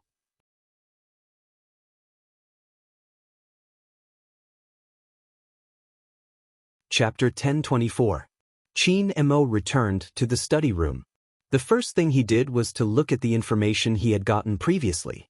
It was clearly written that the youngster had never been to America and it was impossible for her to appear on Fifth Avenue. But the contact at the plaza that day, Chin Mo was certain that it was Z and that she wasn't an imposter. But how could he explain the difference in their ages and backgrounds? Chin Mo swiped his phone and made a call. No one expected that the person he called was Xiao Jing. Xiao Jing was still wearing Xiangnan's uniform and was doing an interview with Luo Luo. Before the results of the competition were out, all the media assumed that Xiangnan would represent China in the Asian Cup. But now that Supreme Alliance was the winner, it was inevitable that they would encounter such problems. After Xiao Jing replied, his phone rang. The camera swept across his screen. When he saw Chin Mo's name, the interviewer was stunned. What was going on? Didn't they say that Chin Mo and Xiao Jing couldn't get along? Could it be that the rumors online were true? These two Almighties were a love-hate couple? Luo Luo already knew that the two of them were in contact privately. She laughed lightly. It's a call from the official couple. Hurry up and pick it up. I'll be here.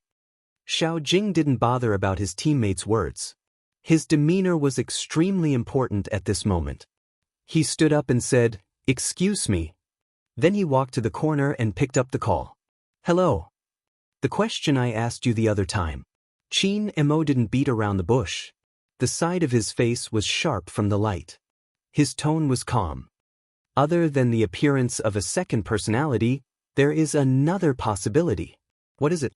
Xiao Jing didn't expect him to bring up the past. He paused. The other possibility is more ridiculous. You might not believe it. Chin Mo didn't speak. It was obvious that he was waiting for his answer. Xiao Jing spat out 4 words. Soul exchange. Soul call? Chin Mo froze. He frowned subconsciously and laughed. You know I don't believe in such things. Xiao Jing also knew that this was very hard to believe. My research topic involves this aspect. It sounds a little unbelievable, but as a research topic, once humans reach a point of convergence under the influence of a certain magnetic field, when one of them loses his ability to think, the other person's memory will exist in this body under the influence of some unknown factors. In other words, the original owner will no longer exist and become another person. This is because what a person looks like is determined by their memory. As for why there will be memory rebirth, I don't think it's clear. After all, this is just a proposal, and such a proposal is too absurd. There are extreme flaws in some aspects, which means that it can't be verified as scientific. But if there really is a person who suddenly becomes different from before, not only in personality but also in behavior and preferences, it's either the appearance of a second personality or the reconstruction of memories. Chin Mo listened to the words on the other end of the line. He knew very well how much Xiao Jing had studied these things, and he also knew that Xiao Jing was making a rational analysis. In reality, the youngster he knew didn't fit the evaluation of this person by the outside world. He was infatuated, pursued, good for nothing, liked to throw money around, was like a nouveau riche, had a weak personality, and was like a sissy. This was the former young Master Fu.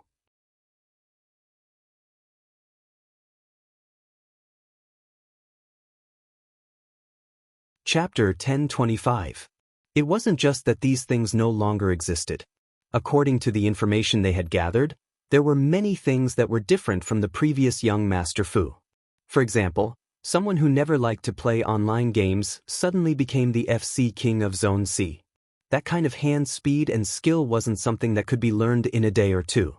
Another example would be this person's academic performance.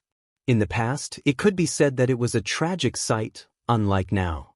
Other than being weak in physics, everything else was surprisingly good, especially in the subject of English.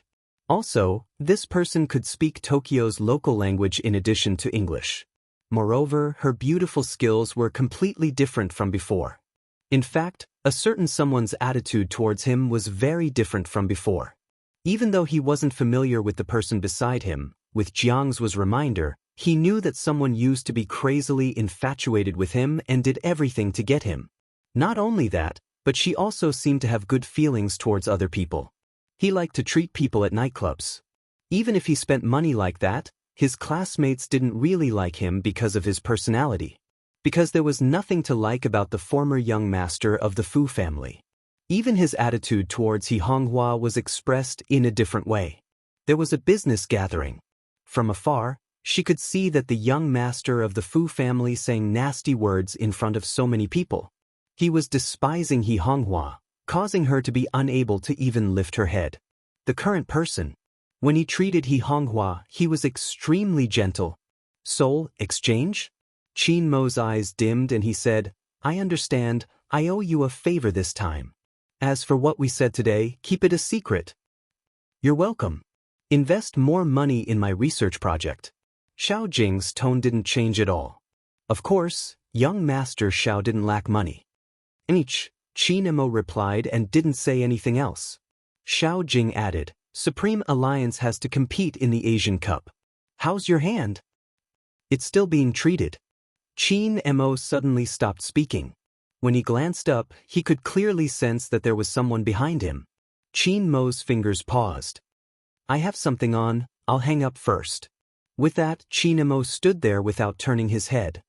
"What are you doing hiding there so sneakily? Have I been discovered?" She had just entered. Sometimes, the Almighty could be quite troublesome when he was smart. Bo Jio chuckled. She stepped forward and changed the topic. "There's too little sauce, it's not enough." Something unknown surged in Qin Mo's eyes. Then he walked towards the youngster. Qin Mo's expression didn't change at all. Hence, the Almighty's gaze on her made her skin crawl. But she didn't know why. It was an indescribable indifference. However, there was something more to it than indifference. Bo Jio tried to figure out what was wrong with her. In the end, he couldn't figure it out. Qin Mo stuffed one hand into his trouser pocket and kept his phone. He lowered his lids to look at the youngster's bright eyes when she smiled. No wonder her mood changed when she heard him call her little Fujio. So, the person who lived in this shell had the surname Bo? Z, this time.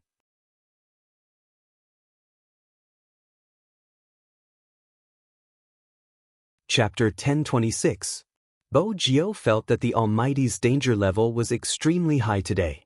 Just as she was about to say something, someone lifted her chin. Her chin was lifted. At first, she didn't know what Qin Mo was going to do.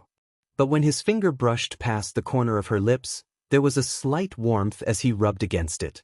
That was when Bo Jio realized that the Almighty was wiping her mouth. It was as though a gust of wind had blown over. Her surroundings were filled with his familiar scent. It was thicker than the sandalwood in the room. The scent of mint and tobacco penetrated her heart. It was hard to escape. "How much food did you secretly eat? You're so dirty." His voice was already pleasant to listen to, and coupled with this kind of smiling words, it sounded even more pleasant. It was a rare sight. Bo Jio didn't even look up when a kiss landed on her lips. It was slightly cold, but in such a summer day, it was comforting to touch. It was as though the distance she had felt before was just an illusion. Bo Jio didn't understand. Her eyes were filled with doubt.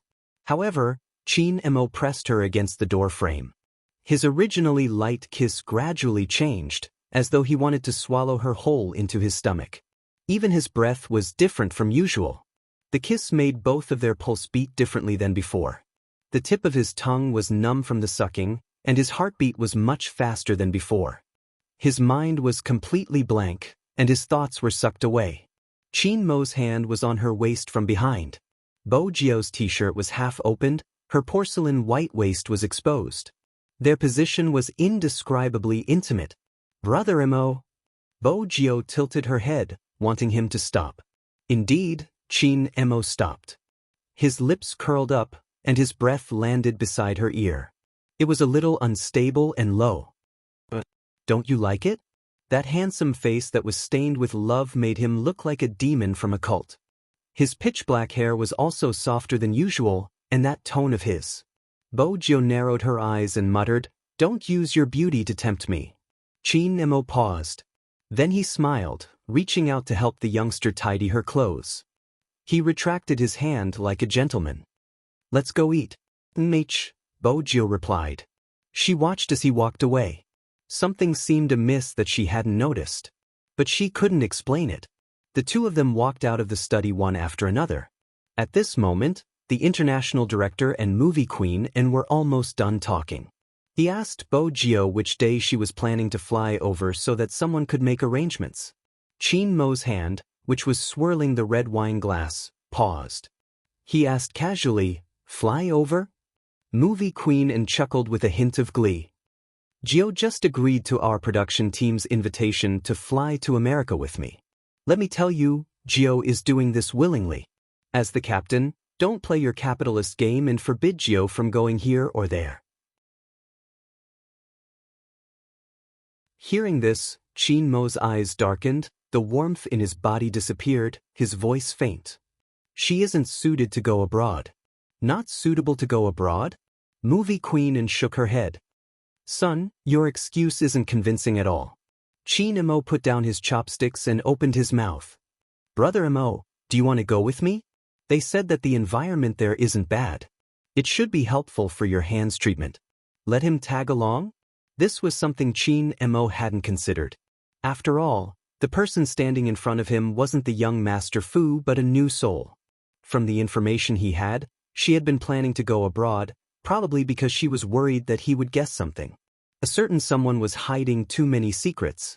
The biggest one was probably the one he had just found out about. She wanted him to tag along because she was certain that he wouldn't be able to find out. That was why she was so daring to make a move under his nose. Chin Mo raised his wine glass and took a sip. "When are we going?" 3 days later. Bo Jio felt that the first step of her kidnapping was about to be completed. "Hence," she added, "I asked the director and he said that there aren't many scenes, it shouldn't take long." Bo Jio replied naturally, "Once we're done, we can walk around the area. That way, it would be easier to kidnap someone." Bo Jio supported the side of her face, replying to Chin Mo, throwing out a bait. "I have never gone overseas with Brother Mo. This is a good chance." Chin Mo chuckled. Indeed, he had never gone overseas alone with a certain someone. But at this moment, Chin Mo was pondering over something else. For example, why was she so insistent on getting him to tag along? This time, what exactly did she want? Chin Mo's long fingers tapped against the edge of the glass, seemingly in deep thought. After a moment, he replied, "All right." He watched as Bo Jio's eyes lit up, like a little fox that had succeeded in her scheme. His lips lifted. "But I have a condition." She had to pay a price to kidnap the Almighty. Bo Jio understood this logic. She held her chin and smiled lazily. "Brother Mo, tell me, what is it?" "You have to stay at my place for the 3 days before you leave." Chin Mo watched her. Bo Jio paused. This was a difficult request. If she stayed here, it wouldn't be easy to contact Hoshino. However, it was not that there was no solution. Tomorrow was the Fu Group's shareholders' meeting. The Almighty wouldn't be suspicious if she went out. When she realized that Movie Queen N and the others were looking at her, Bo Jio seemed to remember something. When she agreed, she added, "Brother Mo's hand isn't convenient. Do you want me to be a free nurse?" "Sure." Chin Mo knew why Bojio had said that. He swept the youngster a glance. A nurse who sleeps by herself and doesn't care about the patient? I just got started, I'll get better in the future. Bojio laughed heartily, not forgetting to lower her head to eat the rice in her bowl. Chin Mo watched the youngster beside him. She was exceptionally obedient during meals. When she lowered her head, she would be fluffy. When she lifted her head, she would definitely be craving for a particular dish. She was adorable no matter how he looked at her. No matter how accurate Chin Mo's analysis of Z. He had never thought about it. In reality, when the Real Z appeared in front of him, she would be like this. He recalled the first time they fought on the Fifth Avenue. That arrogant youngster, who didn't seem to diminish even when she was surrounded by the police, was right beside his hand. As long as he stretched his hand out, he would be able to touch her fluffy head. The corners of Chin Mo's lips curled up slightly. Z.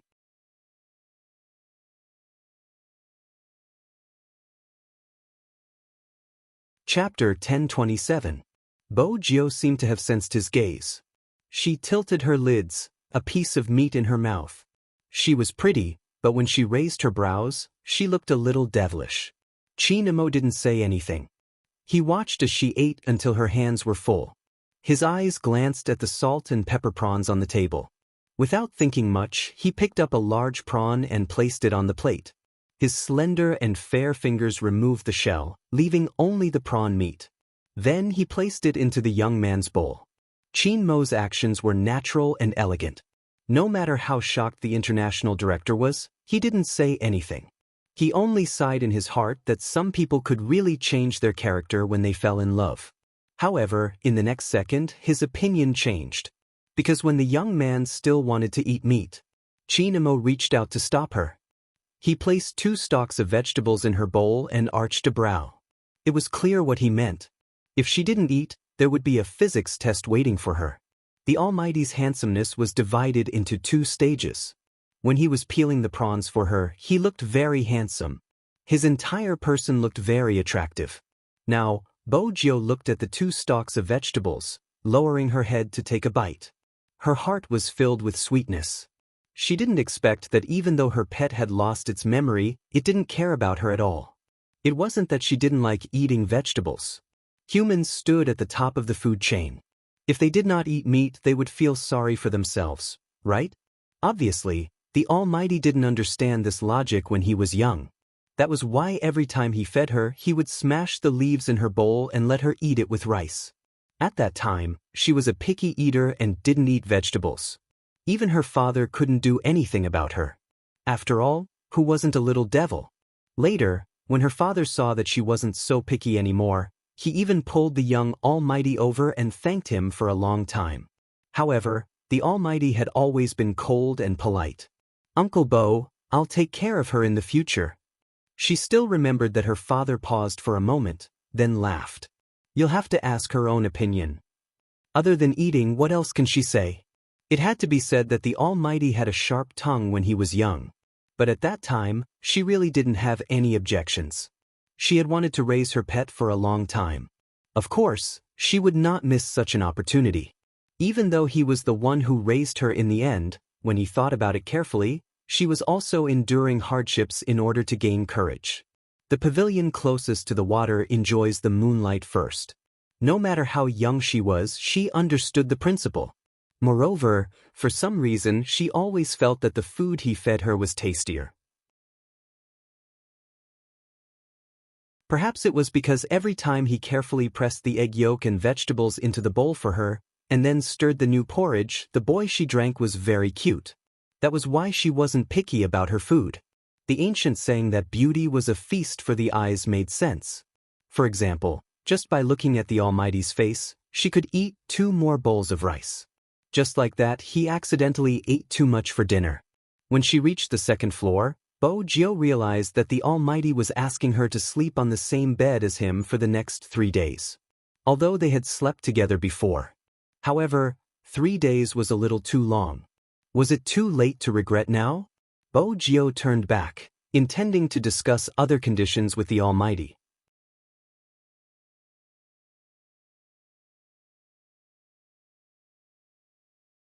Chapter 1028. As long as Chin Mo stood there, he would be so elegant and handsome that people couldn't take their eyes off him. He exuded an aura of an immortal. Not to mention, when he leaned over, his eyes were deep and his lips were curved into a smile. The collar of his shirt was slightly crooked, hanging loosely. It looked extremely casual. He had been the school hunk of number 1 middle school for 3 years, and until now, there hadn't been anyone who could surpass him. The Almighty indeed had an extraordinary charm. At this moment, there was a hint of wildness in his expression. He reached out to pinch Bo Jio's chin, a faint smile on his face. "What naughty thoughts are you having again?" "Don't worry, other than the pillow, I won't ask you to do anything else. My hand can't touch you, so you have to control yourself. My mom and the guest are here, so don't act like how you did when the doctor was around. Don't touch me while my hand is injured and behave yourself in other aspects, understand? Little gangster." At this moment, Bo Jio didn't know how to react. The nickname Little Gangster, "Brother you are the one who is touching me, not me." Bo Jio pointed to her chin. Chin Mo arched a brow and released his hand. The youngster pulled her down and kissed her with a mischievous smile. "But it's hard for me to not touch you." Bo Jio wanted to kiss him and leave. But Chin Mo wasn't satisfied. He pulled her wrist over and pressed her down on the soft bed while she was breathing. He didn't hesitate to deepen the kiss. Bo Jio wanted to resist, but he pressed her back with a single hand. He kissed her until she was in a daze. In the guest room, the youngster's t-shirt was half lifted, revealing her flawless waistline. The man's hand moved upwards, following the hem of her shirt. Then he paused. Someone was knocking on the door. Bo Jio heard it too. She turned and stood up, her breath still a little faint.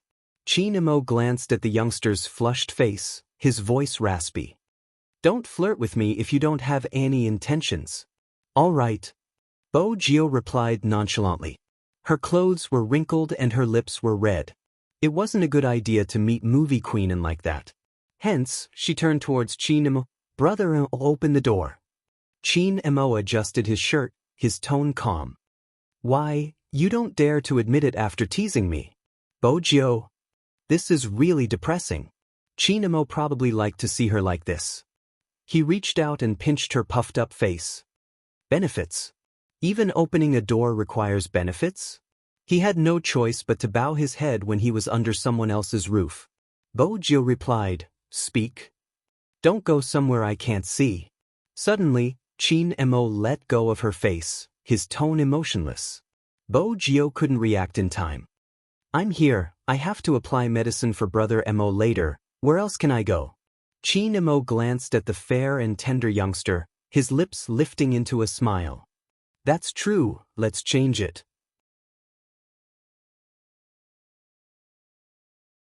"You'll be the one reading the bedtime story tonight.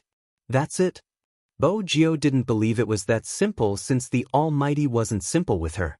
Chin Mo asked leisurely, "Why? You want to provide a special service?" "Case?" Bo Jio was helpless. "I'll go pick a book." "I'll pick one, you can go to the bathroom." Chin Mo stuffed a hand into his pocket, preparing to take a step. Bo Jio tugged onto his sleeve. "Let's go to the bathroom? Wash up and hide for a while." Chin Mo glanced over, his tone indiscernible. "Didn't you want others to know about our relationship? Anyone can tell from your expression." Bo Jio paused. She wasn't sure if the Almighty was angry. She hugged the pajamas that he threw at her and walked into the bathroom. She could vaguely hear the sound of the Almighty opening the door and movie Queen Anne's smile. "Where's Jio?" "Bathing," Chin Mo replied naturally. Movie Queen Anne asked, "Do you need to arrange a room for Jio?" "She'll sleep in another room. It's inconvenient for me to sleep at night due to the pain in my hand." Chin Mo's voice sounds like it's true. Movie Queen Anne thought about it and didn't say anything else. She watched her son's face with a playful expression. "It's rare for you to agree to Jio's acting." She had assumed her son would be a problem. Chin Mo chuckled, not saying anything. He wasn't agreeing to her acting, he just wanted to see what she was up to for her to go through so much trouble. "All right, I won't disturb your rest, I still have to attend a ball with the director." Movie Queen Anne was elated since she was finally going to film with Jio. She reminded her son of certain things before boarding the commercial car. When Bo-gyo came out of the shower, movie queen and was already gone. This meant that other than Madame Zhang, she and Chin Mo were the only ones left. The youngster's skin was pale, probably because of the mosquito bites during dinner. After the shower, she couldn't help but reach out to scratch it. The left side of her face was red. Chin Mo frowned. He placed his phone down, his voice calm. "Come over." Bo-gyo was still drying her hair. She walked over with a pure white towel on her head, looking no different from a high school student. She calculated her age. Someone's age should be the same as hers.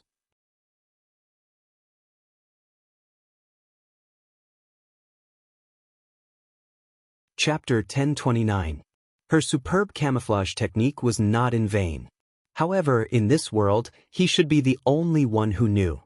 Z at some point was like a child. The corners of Chin Mo's lips curled up into a faint smile. Bo-gyo didn't understand. She walked over and stood beside the bed, watching the Almighty. Chin Mo reached out and pulled her over. His fingertips slid across her blushing face. "What's going on?" "I was bitten by a mosquito." Bo-gyo wanted to scratch him again. Chin Mo blocked the youngster's actions and took out a small bottle of medicine from the drawer beside him. Bo-gyo had never seen the medicine before, but it smelled nice. It didn't seem like Western medicine but Chinese medicine. Chin Mo dipped a little and was about to use it on her face. Bo-gyo glanced at the Almighty's overly long lashes and felt a chill on her face. Then she felt a comforting pinch and the area where she had been bitten wasn't as itchy anymore. Bo-gyo yawned, wanting to hug him to sleep. This kind of opportunity was hard to come by. After all, the Almighty was only using one hand. Chin Mo pushed the youngster away, his tone calm. "What are you doing, little gangster?" "Brother Mo, didn't you ask me to sleep with you? I wanted to be your pillow." Bo-gyo's words were always laced with mischief. Her face was indeed ravishing, her silver hair messy and slightly damp. When she lifted her lips into a smile, her handsomeness made one's heart race. It might work on the girl, but it might not work on Chin Mo. Chin Mo reached out to cover the bottle and glanced at Bo-gyo. "Did you forget something? Didn't you just apply the medicine?" Bo-gyo glanced down, her gaze landing on the white bandaged wrist. "Does it hurt?" Chin Mo flicked her forehead. "It doesn't hurt. You're in charge of reading a bedtime story today. Have you forgotten?" She really didn't take it to heart. She knew that her pet liked to read before going to bed, but he used to read to her. She had never read to him. Yes, once. When the Almighty asked her to read the novels in the Fu family's villa, it was a dark history for her and she didn't want to recall it. But it should be different this time. Since it was the Almighty who picked the book, the style should be online. "Which one?" Bo-gyo started to lift the blanket seriously. Chin Mo arched a brow at the youngster's actions. Before he could reply, Bo-gyo opened her mouth. "Studying doesn't affect me as a pillow. I can hug you while reading." When Chin Mo heard that, he felt a little playful, even though the little gangster didn't call out again. Bo-gyo understood the Almighty's intentions, but that didn't stop her from taking advantage of him. Her cold and aloof aura was already tempting. Bo-gyo's mood improved after hugging the person she wanted to hug. She smiled and asked, "What do you want to read?" This time, Chin Mo didn't push her away. But what puzzled Bo-gyo was that the Almighty didn't give her a famous book but a phone. Bo-gyo arched a brow. Chin Mo took the youngster's hand, pressed her fingers, and swiped the screen open. "Read it." "Pampered hedonistic concubine?" Bo-gyo glanced at the extremely childish title. She hadn't expected the Almighty to have such a strange hobby. She opened the first chapter and the voice came out. It was originally calm like water, but when she read the plot about the main character reincarnating into another person, Bo-gyo paused. Chin Mo glanced over. "Why?" "A little ridiculous." Bo-gyo's comment. "It's a little ridiculous." "Oh," Chin Mo replied. "Isn't the plot on your bookshelf about how the male lead will fall in love with you if you splash water on his face?" "Brother Mo, how can it be the same?" Bo-gyo smiled. "Every overbearing so has a different hobby. At least it caught the main character's attention." Bo Jio's fingers tapped on her phone as she spoke, an action she would only do when she was deep in thought. Why did the Almighty let her read such a book? Just as the question arose, Chin Mo shut his eyes. Chin Mo shut his eyes. Forget it, it's just a curiosity. Lin Feng recommended this book to me. I'll send one to him later. Her only advantage was her rebirth. As long as the Almighty couldn't figure it out, she wouldn't be exposed. Since Team Beauty Lin had recommended such a book to the Almighty, how could she not do it? She opened WeChat and typed the title, How Brothers Became Lovers. Very quickly, 2 words came from the other end. *CK. Straight men usually couldn't read such books? Bo Jio smiled faintly. Don't recommend such messy books to the Almighty in the future. Lin Feng's stomach wasn't hurting anymore. He sat in the living room eating. When he received the message, he was confused and was about to reply. Just then, another voice message came from the other end. When did you become so intimate with Little Spade? That voice was a little cold and carried a little laziness. But the word intimate came over. Lin Feng couldn't take it anymore, mainly because he knew how possessive his captain was. He immediately replied, Captain, it's like this. Little Spade would always harass me. Since that person is by your side, it's fine. Captain, you have to control this person. I'm still eating, so I won't be a third wheel. He held onto his phone and glanced at the youngster beside him who was rubbing the bridge of her nose. His lips lifted. Why do you always harass Lin Feng? I'm concerned about his relationship with Almighty Yun. Bo Jio was serious. Chin Mo tossed the phone to the side, smiling faintly. You should be more concerned about our relationship. Yun, who will definitely leave the country, no one can stop him. Bo Jio stilled. She didn't realize the Almighty was destroying the evidence. In reality, Lin Feng had never recommended any books to the Almighty. As a straight man, why would he read a romance novel like Exploding Spoiled Hedonist Concubine? If he wanted to read one, he would at least choose one that was more magnanimous. But at this moment, when he saw the title, How Brothers Became Lovers that Little Spade had sent over, he had the urge to search the place.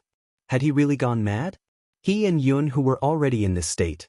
Yun, who was going to leave the country. He had to be more mature.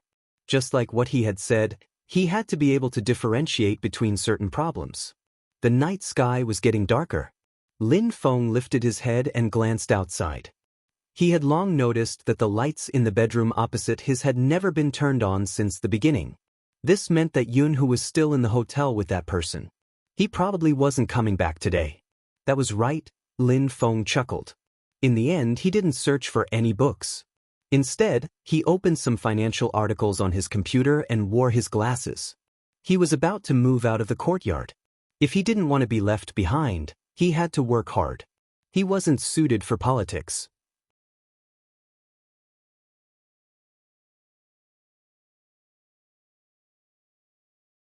Chapter 1030. In the master bedroom of the Qin family. Bo Jio's thoughts were on Yun, whose plans to leave the country. She didn't ask Lin Feng about the book. She guessed that it was probably a coincidence. After all, this was a novel where the main character would be reborn. But this coincidence wasn't as safe as it seemed. Bo Jio was on high alert. Chin Mo watched the youngster's expression and chuckled silently. Such a subtle test was easy to get someone to listen to him. Chin Mo didn't miss the pause when Bo Jio read about the rebirth plot. Naturally, he didn't miss her probing gaze when she glanced at him. He turned his face over, his nose tall and handsome. Why do you keep looking at me like that? Do you want me to do something? It was rare that Bo Jio didn't tease him. Instead, she hugged his waist and changed the topic. Brother Mo, what did you mean when you said Almighty Yun was going to leave the country? He's going alone? Chin Mo watched the youngster's eyes. He didn't ask if she was preparing to leave the country alone. Instead, he replied faintly, Ginch. Bo Jio arched a brow. I thought they would be together no matter what. She was used to seeing the two of them being inseparable. Moreover, it was rare to see brothers who had been together since they were young. Even after they entered university, they were still in the same dormitory. Bo Jio had always felt that it was just a matter of time before they got together. She hadn't expected such an outcome. But in certain aspects she understood Lin Feng well. Lin Feng was really a straight man, the straight and honest kind. But he wasn't naive. He was much more than what he looked like on the surface. Some people were only suited to be brothers and not lovers. He couldn't take that step because of his family's concerns and uncertainty. An ordinary boyfriend and girlfriend could break up easily. But for childhood friends, once they started dating, they would have to think about many things. Besides, Lin Feng couldn't accept a boy, because he had the strongest sense of family amongst the members of Supreme Alliance. Even if it didn't seem that way.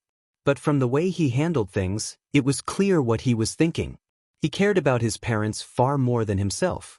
It wasn't easy for such a person to turn gay. But Bo Jio never expected Yun-Hu to be the first to give up. From Bo Jio's point of view, Lin Feng treated Yun-Hu much better than the fans thought. What a pity. Bo Jio shook her head but was stopped by Qin Mo. He arched a brow. You're not sleeping? Bo Jio smiled, hugging his waist once more. For someone like the Almighty, who had both good looks and a good figure, it wasn't a big deal for him to be a little cold. That was normal. He was always as gentle as water. She felt that the Almighty was doubting her again. But it didn't matter. Once she kidnapped him, everything would be settled. That night, Bo Jio slept exceptionally well. Qin Mo was the same.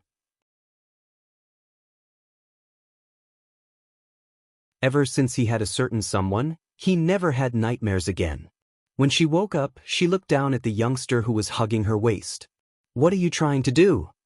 His voice was low and deep. After he finished speaking, Qin Mo's gaze deepened. Back then when they fought, someone had been helping her the whole time. If it wasn't someone else, he would have known what Z looked like earlier.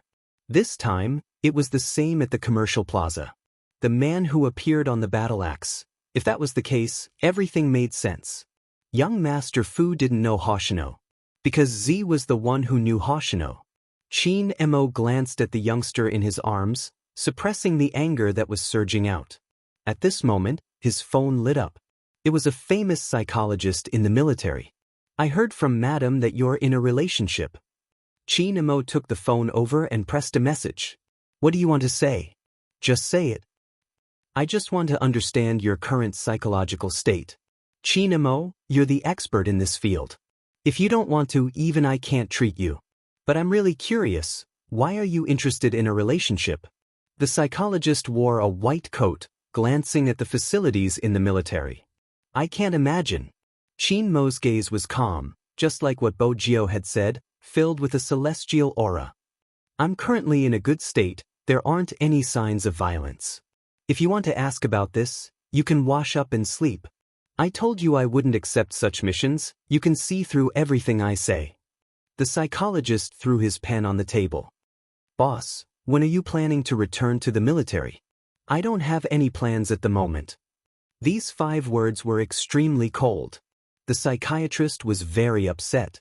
He had asked Magician to leave, but he was the only one who stayed. But he raised his eyes and looked at the man standing in front of him. General Qin, you've heard it too. Your son my boss. Your son is my boss, and if he isn't willing, no one will be able to understand his heart. The man was dressed in a military uniform, his hands wrapped in white gloves. He already had a big son, but because of his face, it didn't seem that big at all. Instead, he smiled lightly, exuding the aura of a superior. Since that's the case, start your weight-bearing training. Even if you can't understand my son's heart, you can still help to enlighten the new recruits. In terms of training, I have high hopes for you. Psychologist. Why did he feel that his message to boss was a trap?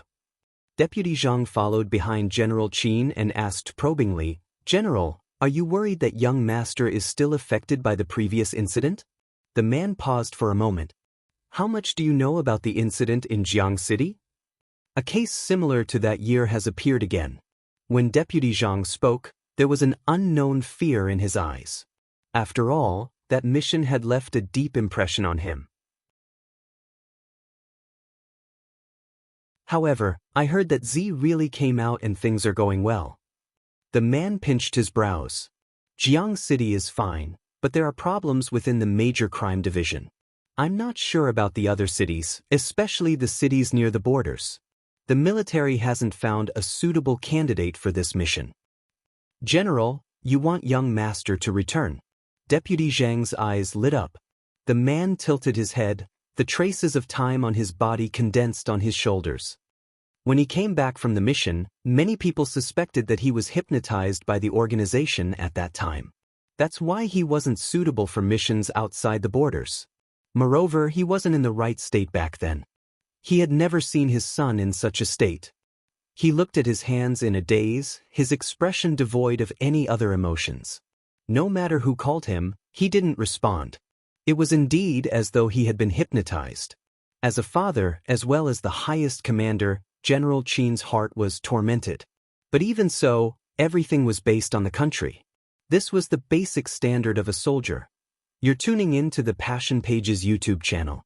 We're so grateful for your support, and don't forget to subscribe to join us on this incredible journey through captivating stories. Your generosity through donations truly makes a world of difference, as it's the primary source of revenue that allows me to expand and enhance this channel for you. Thank you from the bottom of my heart for being a part of this adventure.